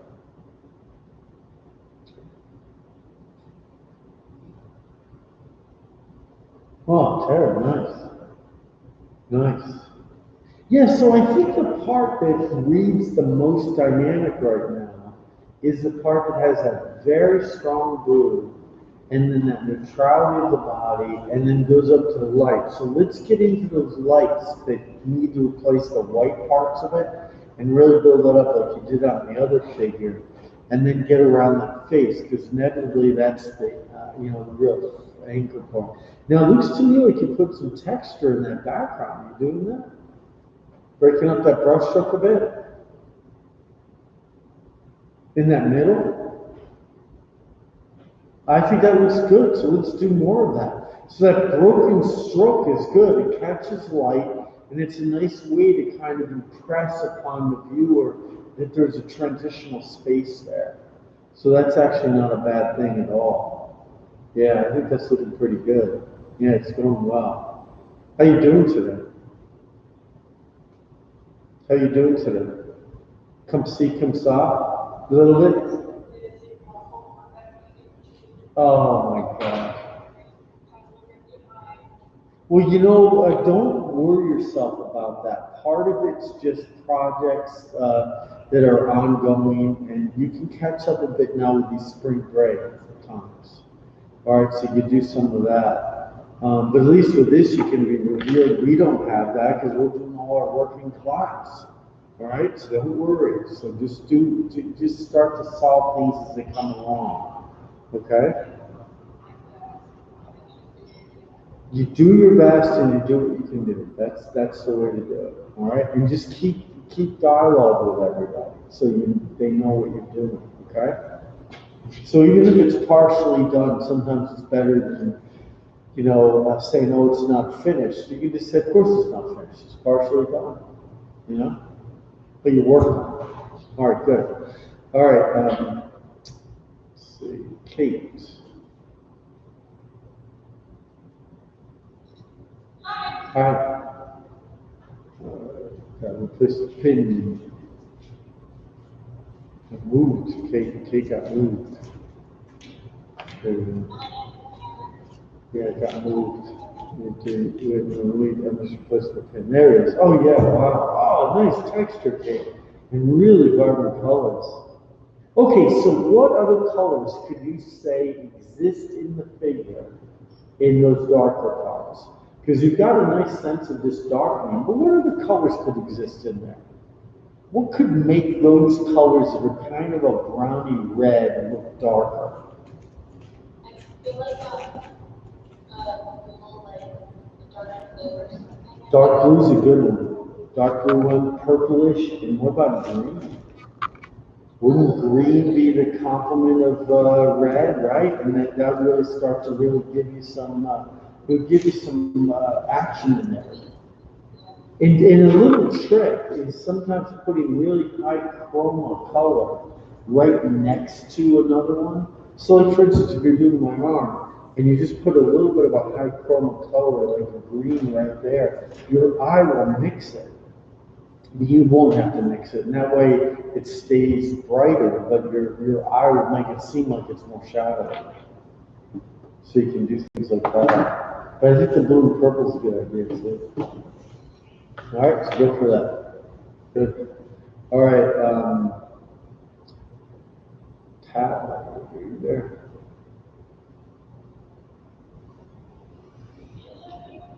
Great. How's the cat? Le chat. Le chat. Le chat. Oh, you got two cats. I didn't even see that other cat.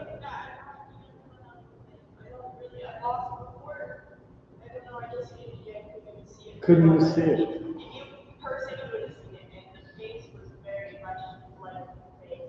Oh, that's nice. That I'm with right now. You know, the gesture of it, Tom, is really good. I love both those gestures because they're very typical ones of a cat. Like I recognize them. I don't look at it and say, oh, that's something weird. It really is something.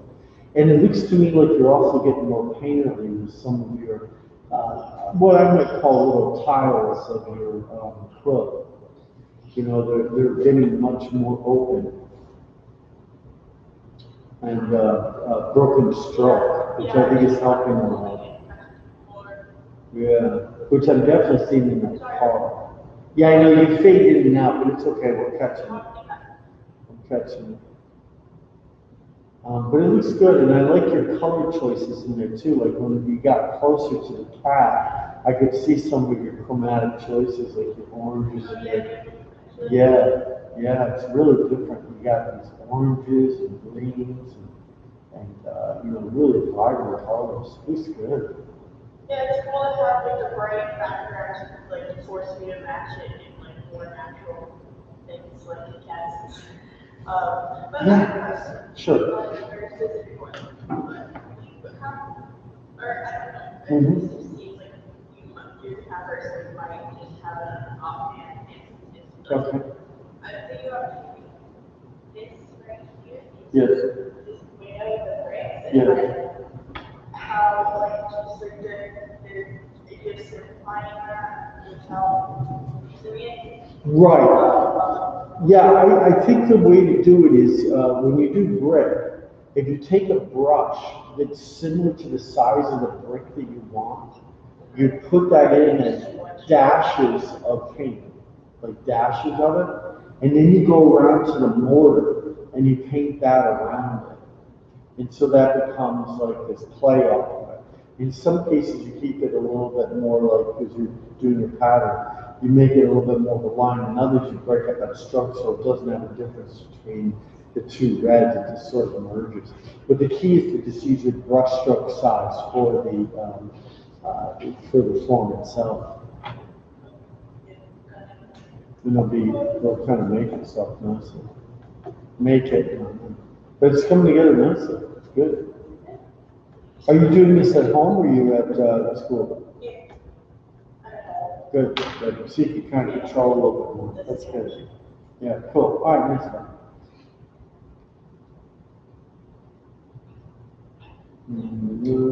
Oh, yes.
It's funny.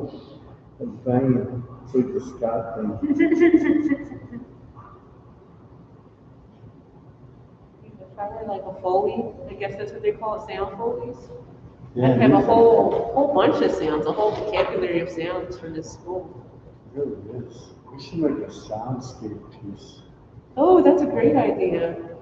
I like it. Sound time.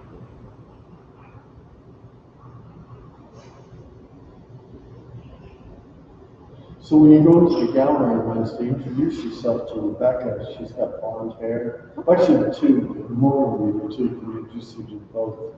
But make Okay, sure you say hi and let you know me. definitely, definitely.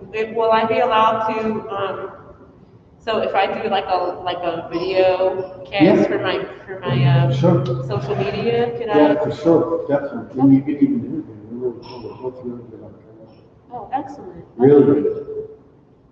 Really spontaneous too. You might know more of them actually. Because Maura used to work here. For Anastasio. Went to grad school there. And worked in the, and then Rebecca was a student up until last year, so you might recognize Rebecca too. Huh. That name, name feels familiar. You're Rebecca Seaman. So definitely introduce yourself. Okay, definitely. Yeah, I'm really excited because it's been No, a it's long. good. You're gonna like it because there's so much variety. So much variety. It's just been such a long time too since I've been in this space to look at art, you know, take art in. Seriously, we've all been suffering.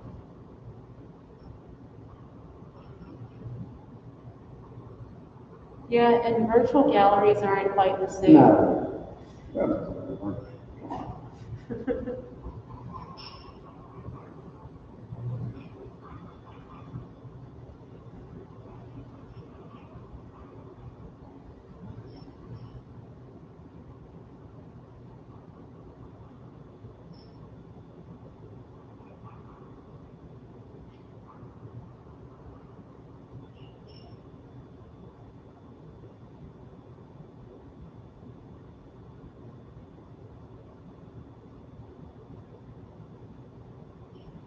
I also saw that there's an outsider, what is it, Insider Art Show? Oh yeah. Right. Yeah, you should enter that. Yeah, I'm Yeah, you should do interested. that. I just saw it today though. Yeah, I don't think they've had it up for a while. Okay. I have to see if I can make the deadline. That'd be fun. Yeah, I hope you do.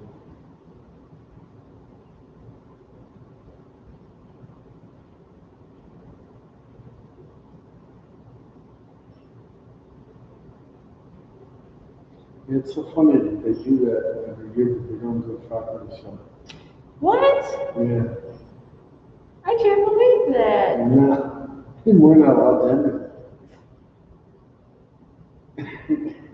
You're not at all. No. I mean, you work here, you know. But they're pretty funny about that. They make it sort of like we everything we kind of don't work in. Huh.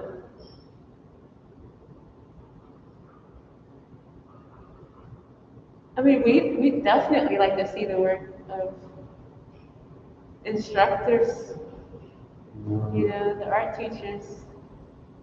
It's really weird.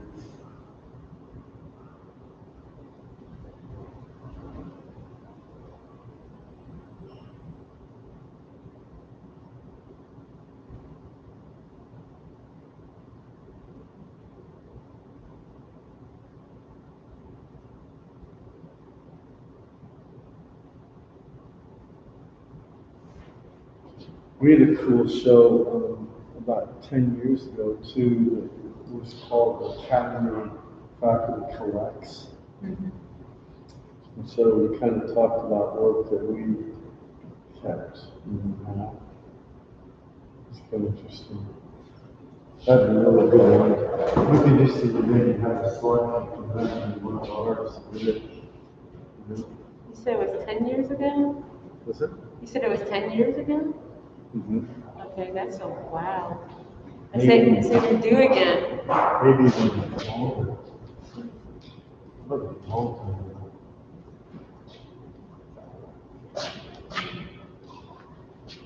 Makes you think that maybe they don't care about what we do. Yeah, that, I mean, it seems like you're getting done dirty there. I think so. Well, I seem to think if there's not enough pieces for this upcoming show, you all should sneak in there Seriously? and hang up your fireworks. Yeah. Do like some gorilla thing. Yeah. Scott's got enough just in the studio downstairs. Could fill the place 10 times over.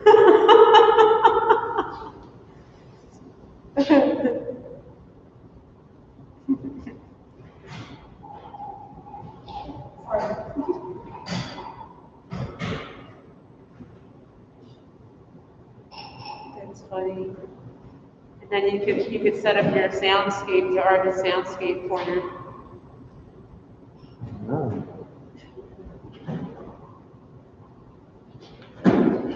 Yeah, I'll have to talk to Brian about that. It's getting kind of silly. Yeah.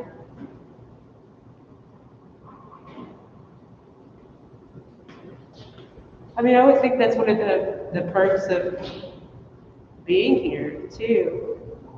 I don't know. When you figure out what the perks are, maybe you can tell me.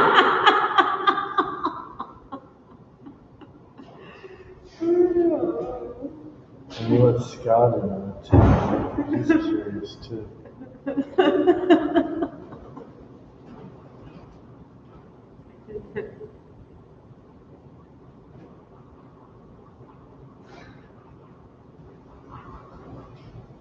I know one perk is I get to have I can not have a faculty ID, they let me have a staff one, and it gets me into museums for free. Oh, cool. Sometimes with guests. So that's a perk. Yeah, that's pretty wonderful. Especially in New York. Oh, out of state as well. Sure. Ooh, It's actually worked in California. that's amazing. In Toledo, they didn't know what the museum was. I said, how about the first art school museum in the country? Is that a start?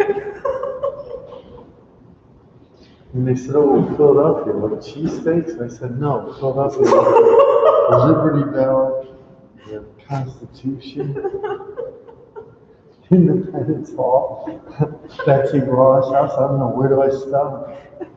All those things came before the Cheesesteak. cheesesteaks. Yeah.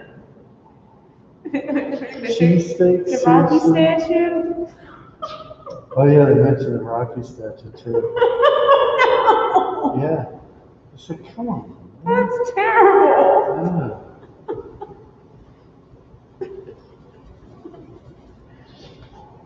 Oh.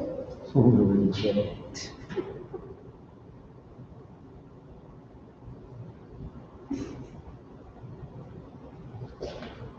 So you don't travel much, do you?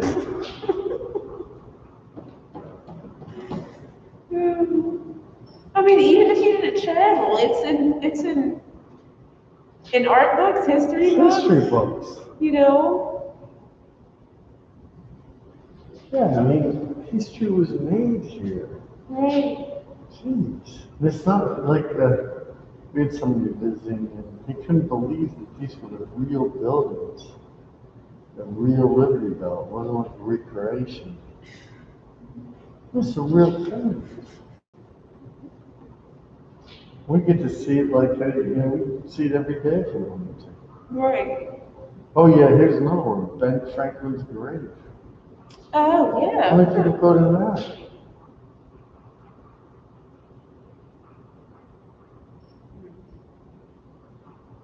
Maybe they just didn't travel to Philly at all.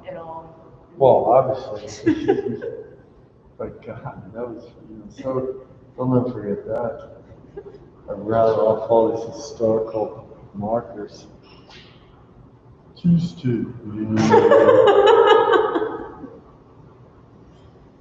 It's like someone saying Boston cream pie for Boston, and that's all I know. Yeah, that's true. Well, it speaks to what people appeals to people most: food and fictional characters. Yeah, you're right about that. God, fictional's right.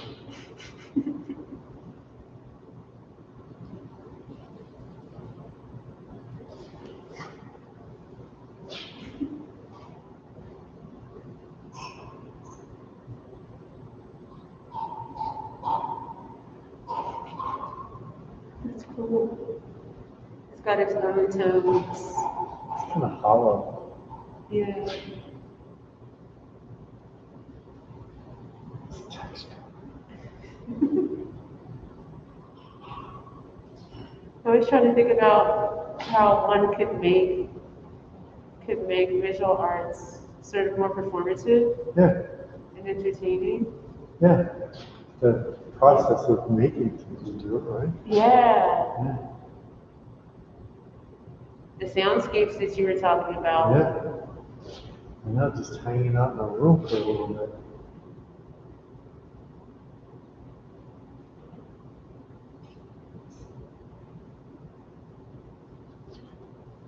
Yeah, a lot of senses go into making art, making visual art. You do a whole class of Scott's banging.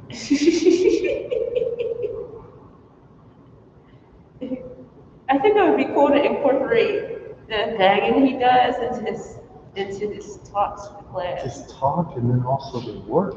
Yeah, Because it is rhythmic, isn't it? it's very rhythmic. Yeah. Oh man, I'm gonna have to work on that. I'd love to carve my next year Torah project.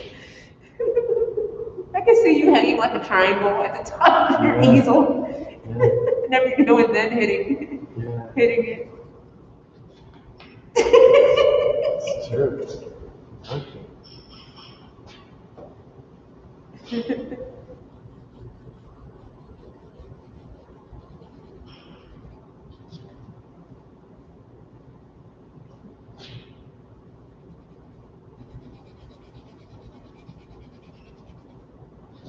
I saw Alicia Keys while she was, I guess, quarantined at home. Huh. She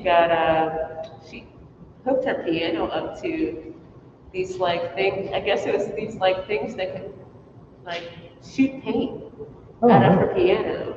Huh. So she would play an entire song, and all these different colors of paint would be shot out onto canvas. Oh, there you go. That was pretty interesting.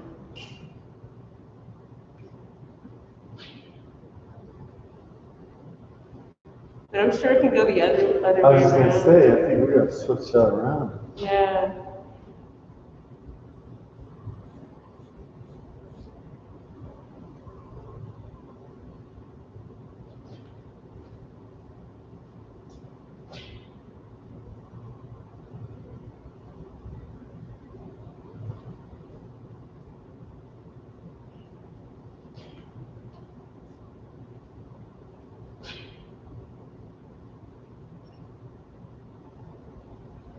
I'm surprised the school hasn't made like videos of you all in action. Well, what I've been finding out lately is that, I think you have to just do that yourself. Okay, got you. 'Cause I think it's, Yeah, yeah. we'll just start doing it. Well, even to remind people of the school and the fact that the school is going through changes and Yeah, is updating itself. And,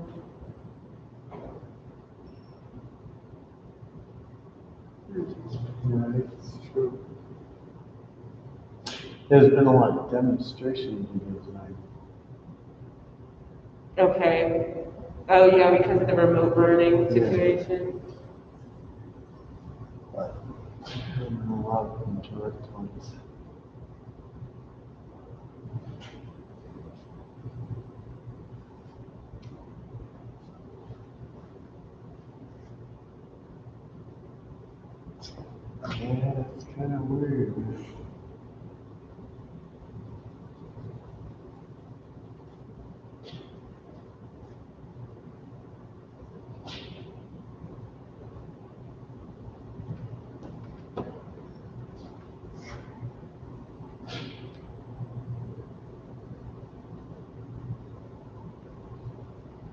So do you think they're gonna have the draw-a-thon if folks do come back to school Yeah, for the, okay.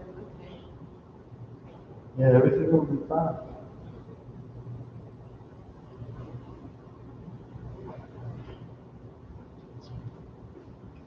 Gonna be pretty intense.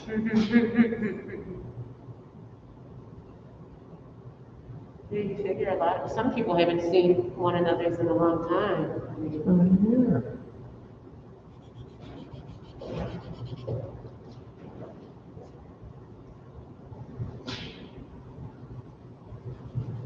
the only thing I'm kind of freaked out about though is the fact that Texas officials are saying you don't have to wear a mask at all. That's worrisome because I notice anytime the state does the opposite of what we've been told all along, for some reason it pushes us all back a few months. Well, not for some reason, because people are catching COVID and distributing it. Yeah. Well, I think it's isolated enough now, people aren't traveling between states too much. Okay. So I'm not sure that's a worry, but for the Texans, it's not good news. No, especially with the recent weather situation and the electric Yeah, situation. we've got a lot of situations. No water. Yeah. $11,000 electric bills. Geez, yeah, that's ridiculous. That was harsh.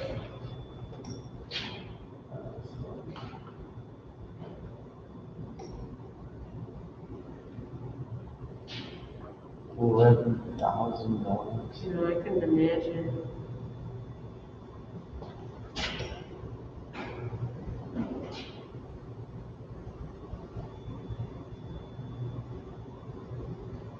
Like you're looking at your bill saying this has to be a joke. Yeah. Or if it's not a joke, I'm back like it is. Don't take it seriously. Yeah.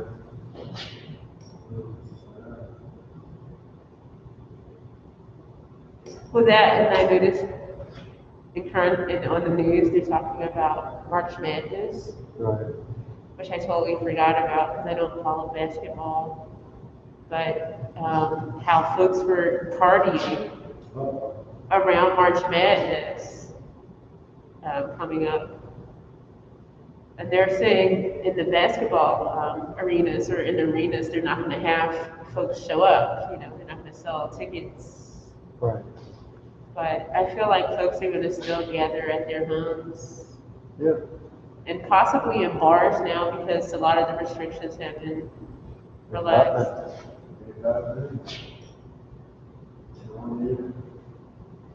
It's crazy talk.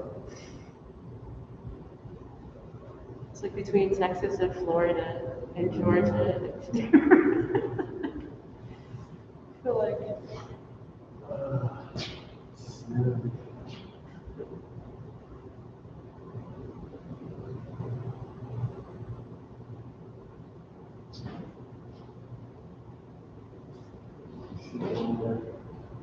We can make it. I think by this time next year will be so much better. But I feel like it's going to take. You think it'll take long? I feel like it's going to take a long time just because you have these folks that want to do. There's too many people. That you have the majority of people doing the opposite of what they're being told to do. Yeah. You know, because it's yeah. And then when they're asked why aren't you wearing a mask, it's because they say it's my right to do what I want. So it catches us all up and takes us like 10 steps back from Yeah, where we if were. anything, we're more global than people want to live in. That's for sure.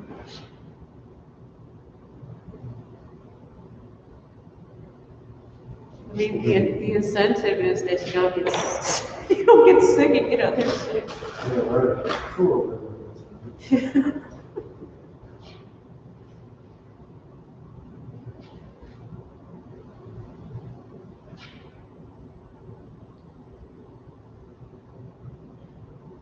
I also hope that by the time I get the vaccine, which should be soon, I hope they'll have broken through with a smaller needle.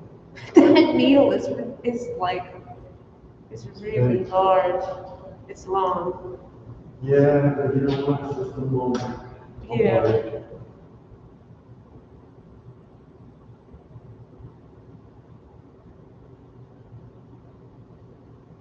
Just thinking Scott's hanging on the I'll be just fine.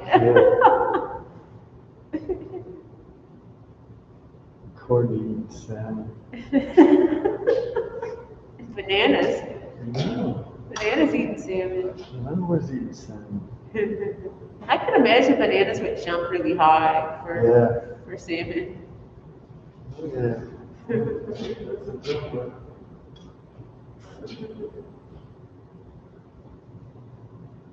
Texas girls as well. Yeah. Doesn't want anything in his yard. Keeps them all out.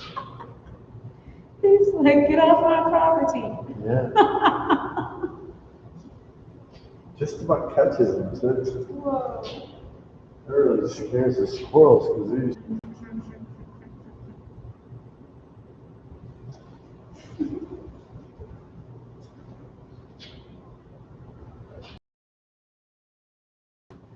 that's what do we have time wise?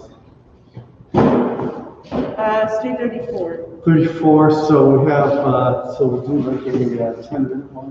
Okay. That sounds like a plan. All right, let me do a little wrap up.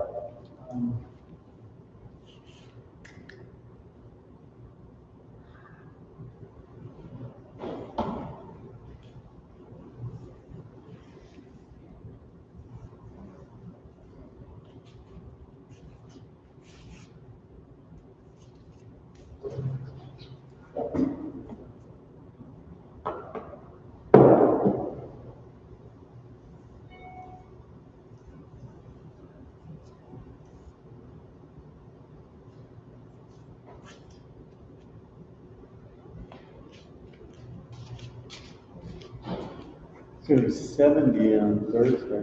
Yeah, it's gonna be gorgeous. I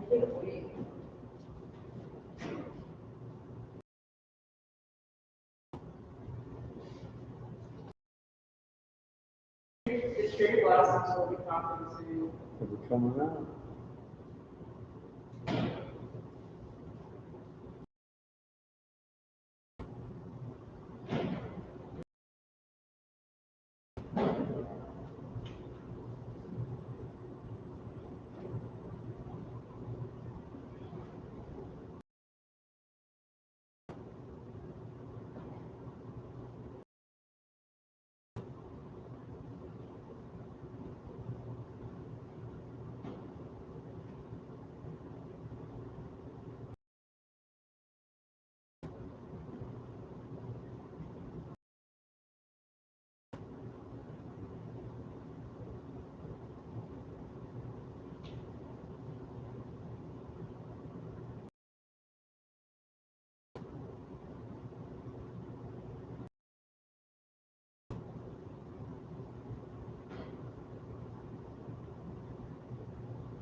Do a little wrap up of we class, I think. So think of something larger to work on, but also we're going to plan it out more. I'll take 4 poses. That'll be a lot of interactive possibilities. So think about maybe even drawing the first day. We'll be meeting again on the 22nd.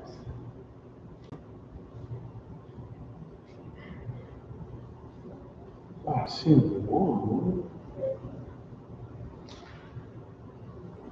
going right past St. Patrick's Day. 1, 2, 3, 4, 5, 6. Yeah, that'll be 6 classes on Memorial Farm Prep. That's what I want to do. So we have 6 times on it. Okay, so new painting, larger scale, something more ambitious. You can think about like what Vanessa was doing too, with multiple panels. You can do that and bring them together. But that's part of the idea. So Vanessa, let's just do a little quick little wrap up. The mom's going to come back for a 10-minute dent here. Oh, much better, much richer. I like that dark blue. That helped a lot. And then you have some nice dark brown. That line you put on the belly, make that pink as it goes towards that, and then I'll soften that edge a little bit. And it looks like you did a little placeholder up at the clavicle, so just start blending that in a little bit too. And if you can find some eyes or hands or something like that, that might help too, just to bring it out. But this is definitely something you can work on a little bit from the photo. That'd be good. This one really reads. This one's good. What do they look like together? Just popping them together.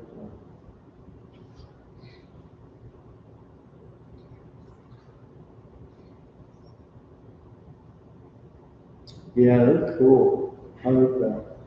I like that idea of doing it. So the idea would be to take the tape off and tape them on your wall, and then just connect them. Like what you could do is bring that blue down from the figure that's on the left, and then connect it with it.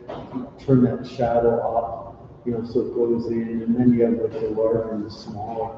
Yeah, that's pretty. It's a good idea. I like it with the tip. Yeah, so see if you can do that. That'll be fun later. All right, Hannah.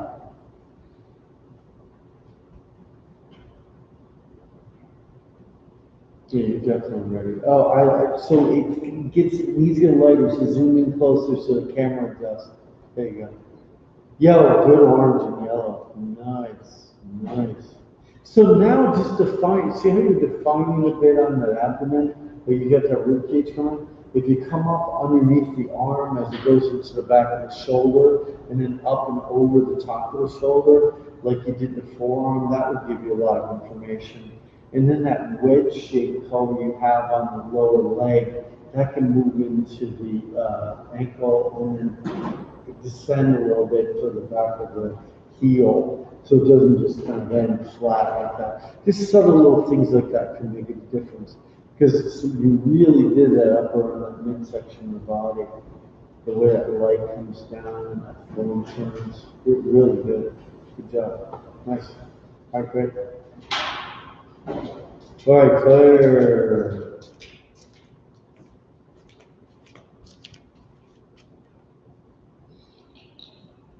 So this is a quick wrap up. I know I just saw you a little bit ago, but just so we can, and you got that message about new painting.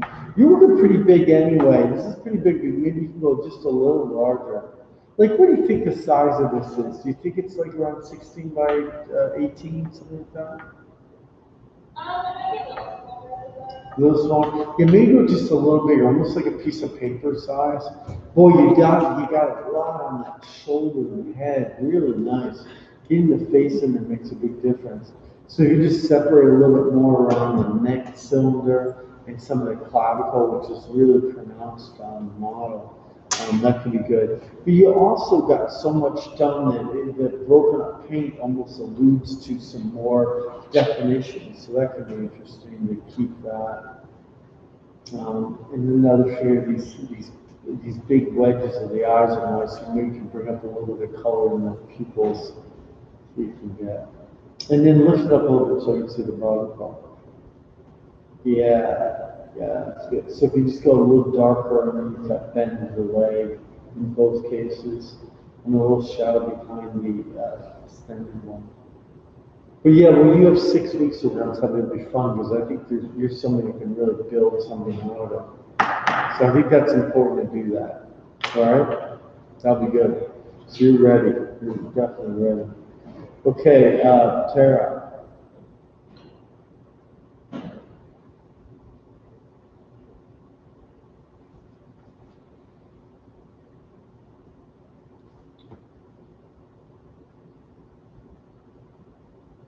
Oh, getting that skin color in there made all the difference. Whew. That's good. And I love that difference between that underpainting kind of orange color and then the one that's more neutral. And then you got a lot of folds in the far back. So yeah, this is great. And this is something you can definitely just work on your own time. Don't worry, it's not another project. That's something you can kind of build off of. All right, but with this 6-week one that we're coming in on, you're gonna really be able to do something. So I'm thinking you keep the same size. You know, don't get too much large. That way you can cover the surface, you know, and get something done. I think that'd be really good. All right? That's what we're looking for. All right, Kate's up and ready. Taking a coffee swig. Taking a coffee swig. Me, actually, ever since I got COVID, I stopped drinking coffee. All right, what kind of tea do you drink? I like Earl Grey. Nice. Wow, very nice. You like the flavor one. The Earl Grey has bergamot in it. Yeah, so That's an afternoon tea. Look at you with the textures and pattern. Whoa, nice. And I love those chromas. That's definitely, yeah, very good. Absolutely, that's what we want. Yeah, so I think by having those brighter colors in there, it helps move your eye around. The only thing you want to work on in this last little bit is think about bringing up those lights on the figure a little bit more, particularly as it's going around that bent leg and up around the shoulder. And that could be, because that's the model pose now, and that can be kind of your focal point.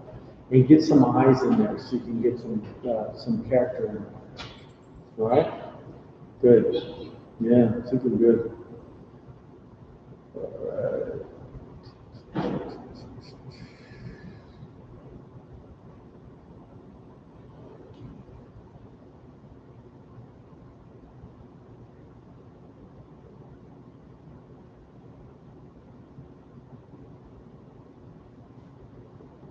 Why back on the manual.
Oh boy, today's the day of just causing trouble. I don't know what's going on. Not students, but it's like the outside world.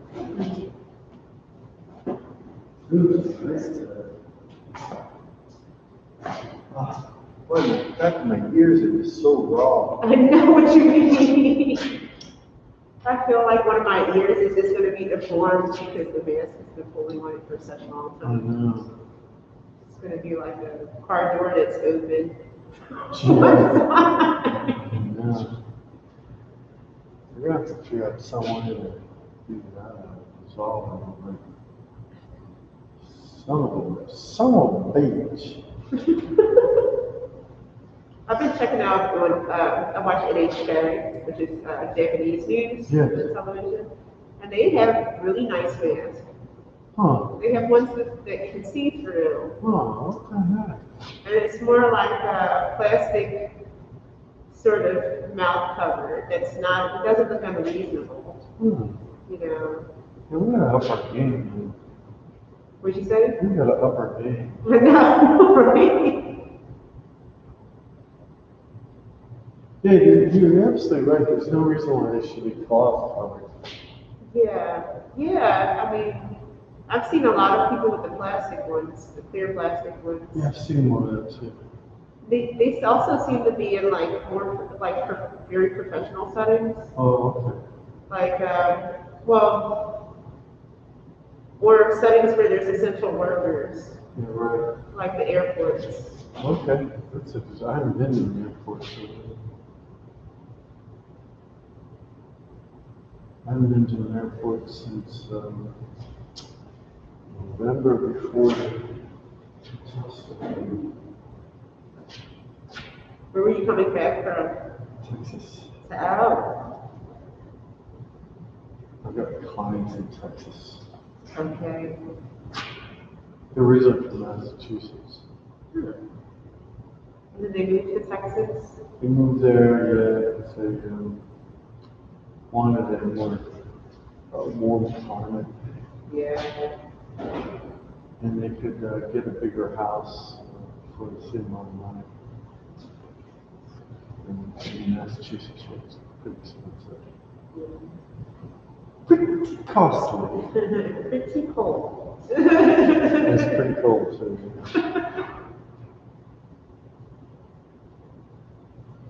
So they're not really Texans. They're transplants. Yeah. Well, it's almost like, you know, a lot of the older folks that leave New York and leave Philly and move to Florida. Florida.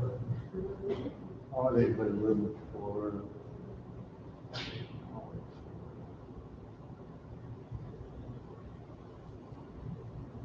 Or I've even heard of some people becoming expatriates Oh, and then moving down to places like Belize. yeah, makes sense.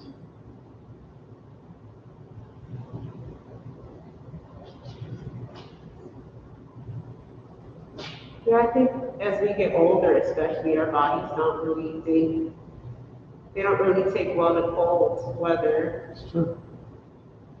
Yeah, it's really about circulation. Yes, it is. So I like you eating that ginger. Yeah, no. One of the Good smartest stuff, things man. to do. Had some this morning. Powerful ginger. How much ginger are you eating though? It's like little slices. Okay. Do you like pickled ginger? Yeah, I like pickled, but I like it straight. Like it's straight. I'm down with it straight. See, like slice like that. Oh, okay.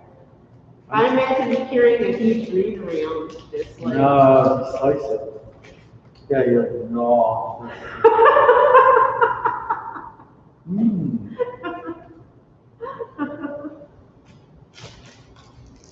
I'm sure it keeps your stomach together too. That's the point. Good stuff.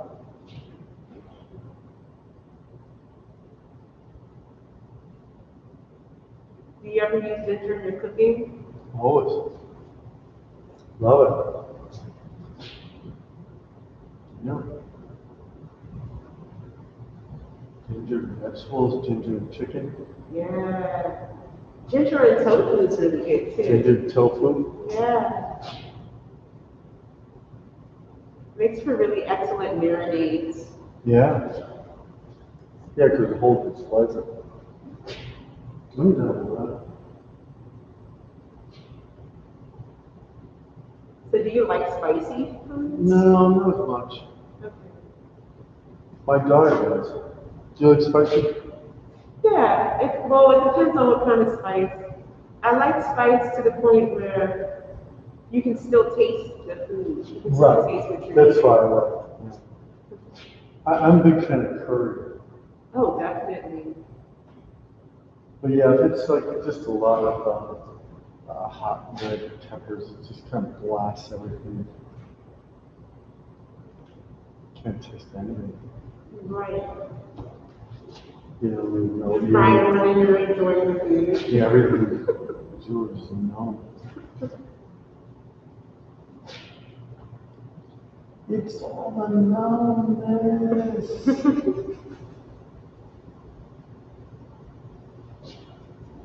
So you like Indian food?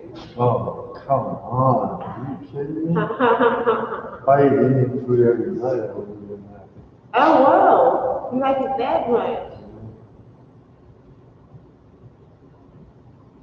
Yeah, the sauce is really making great. And the colors. Yeah, yeah. They're really good. They're good colors. A lot of saffron. Ooh, yeah.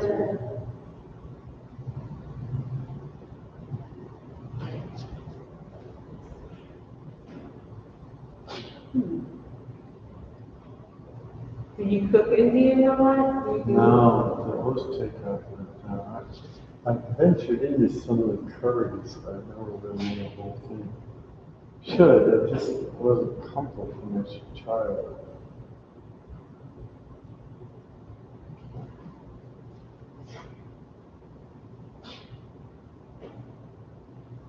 Yeah, it seems like you have to have a whole spice rack just dedicated to that.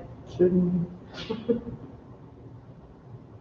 Look, it's 350. That's it. It's wonderful. It's great. So this next time, right next week, and then the next class, and this will be important for you. You're going to bring a few different coverings Okay, because I'm going to have you throughout the stand.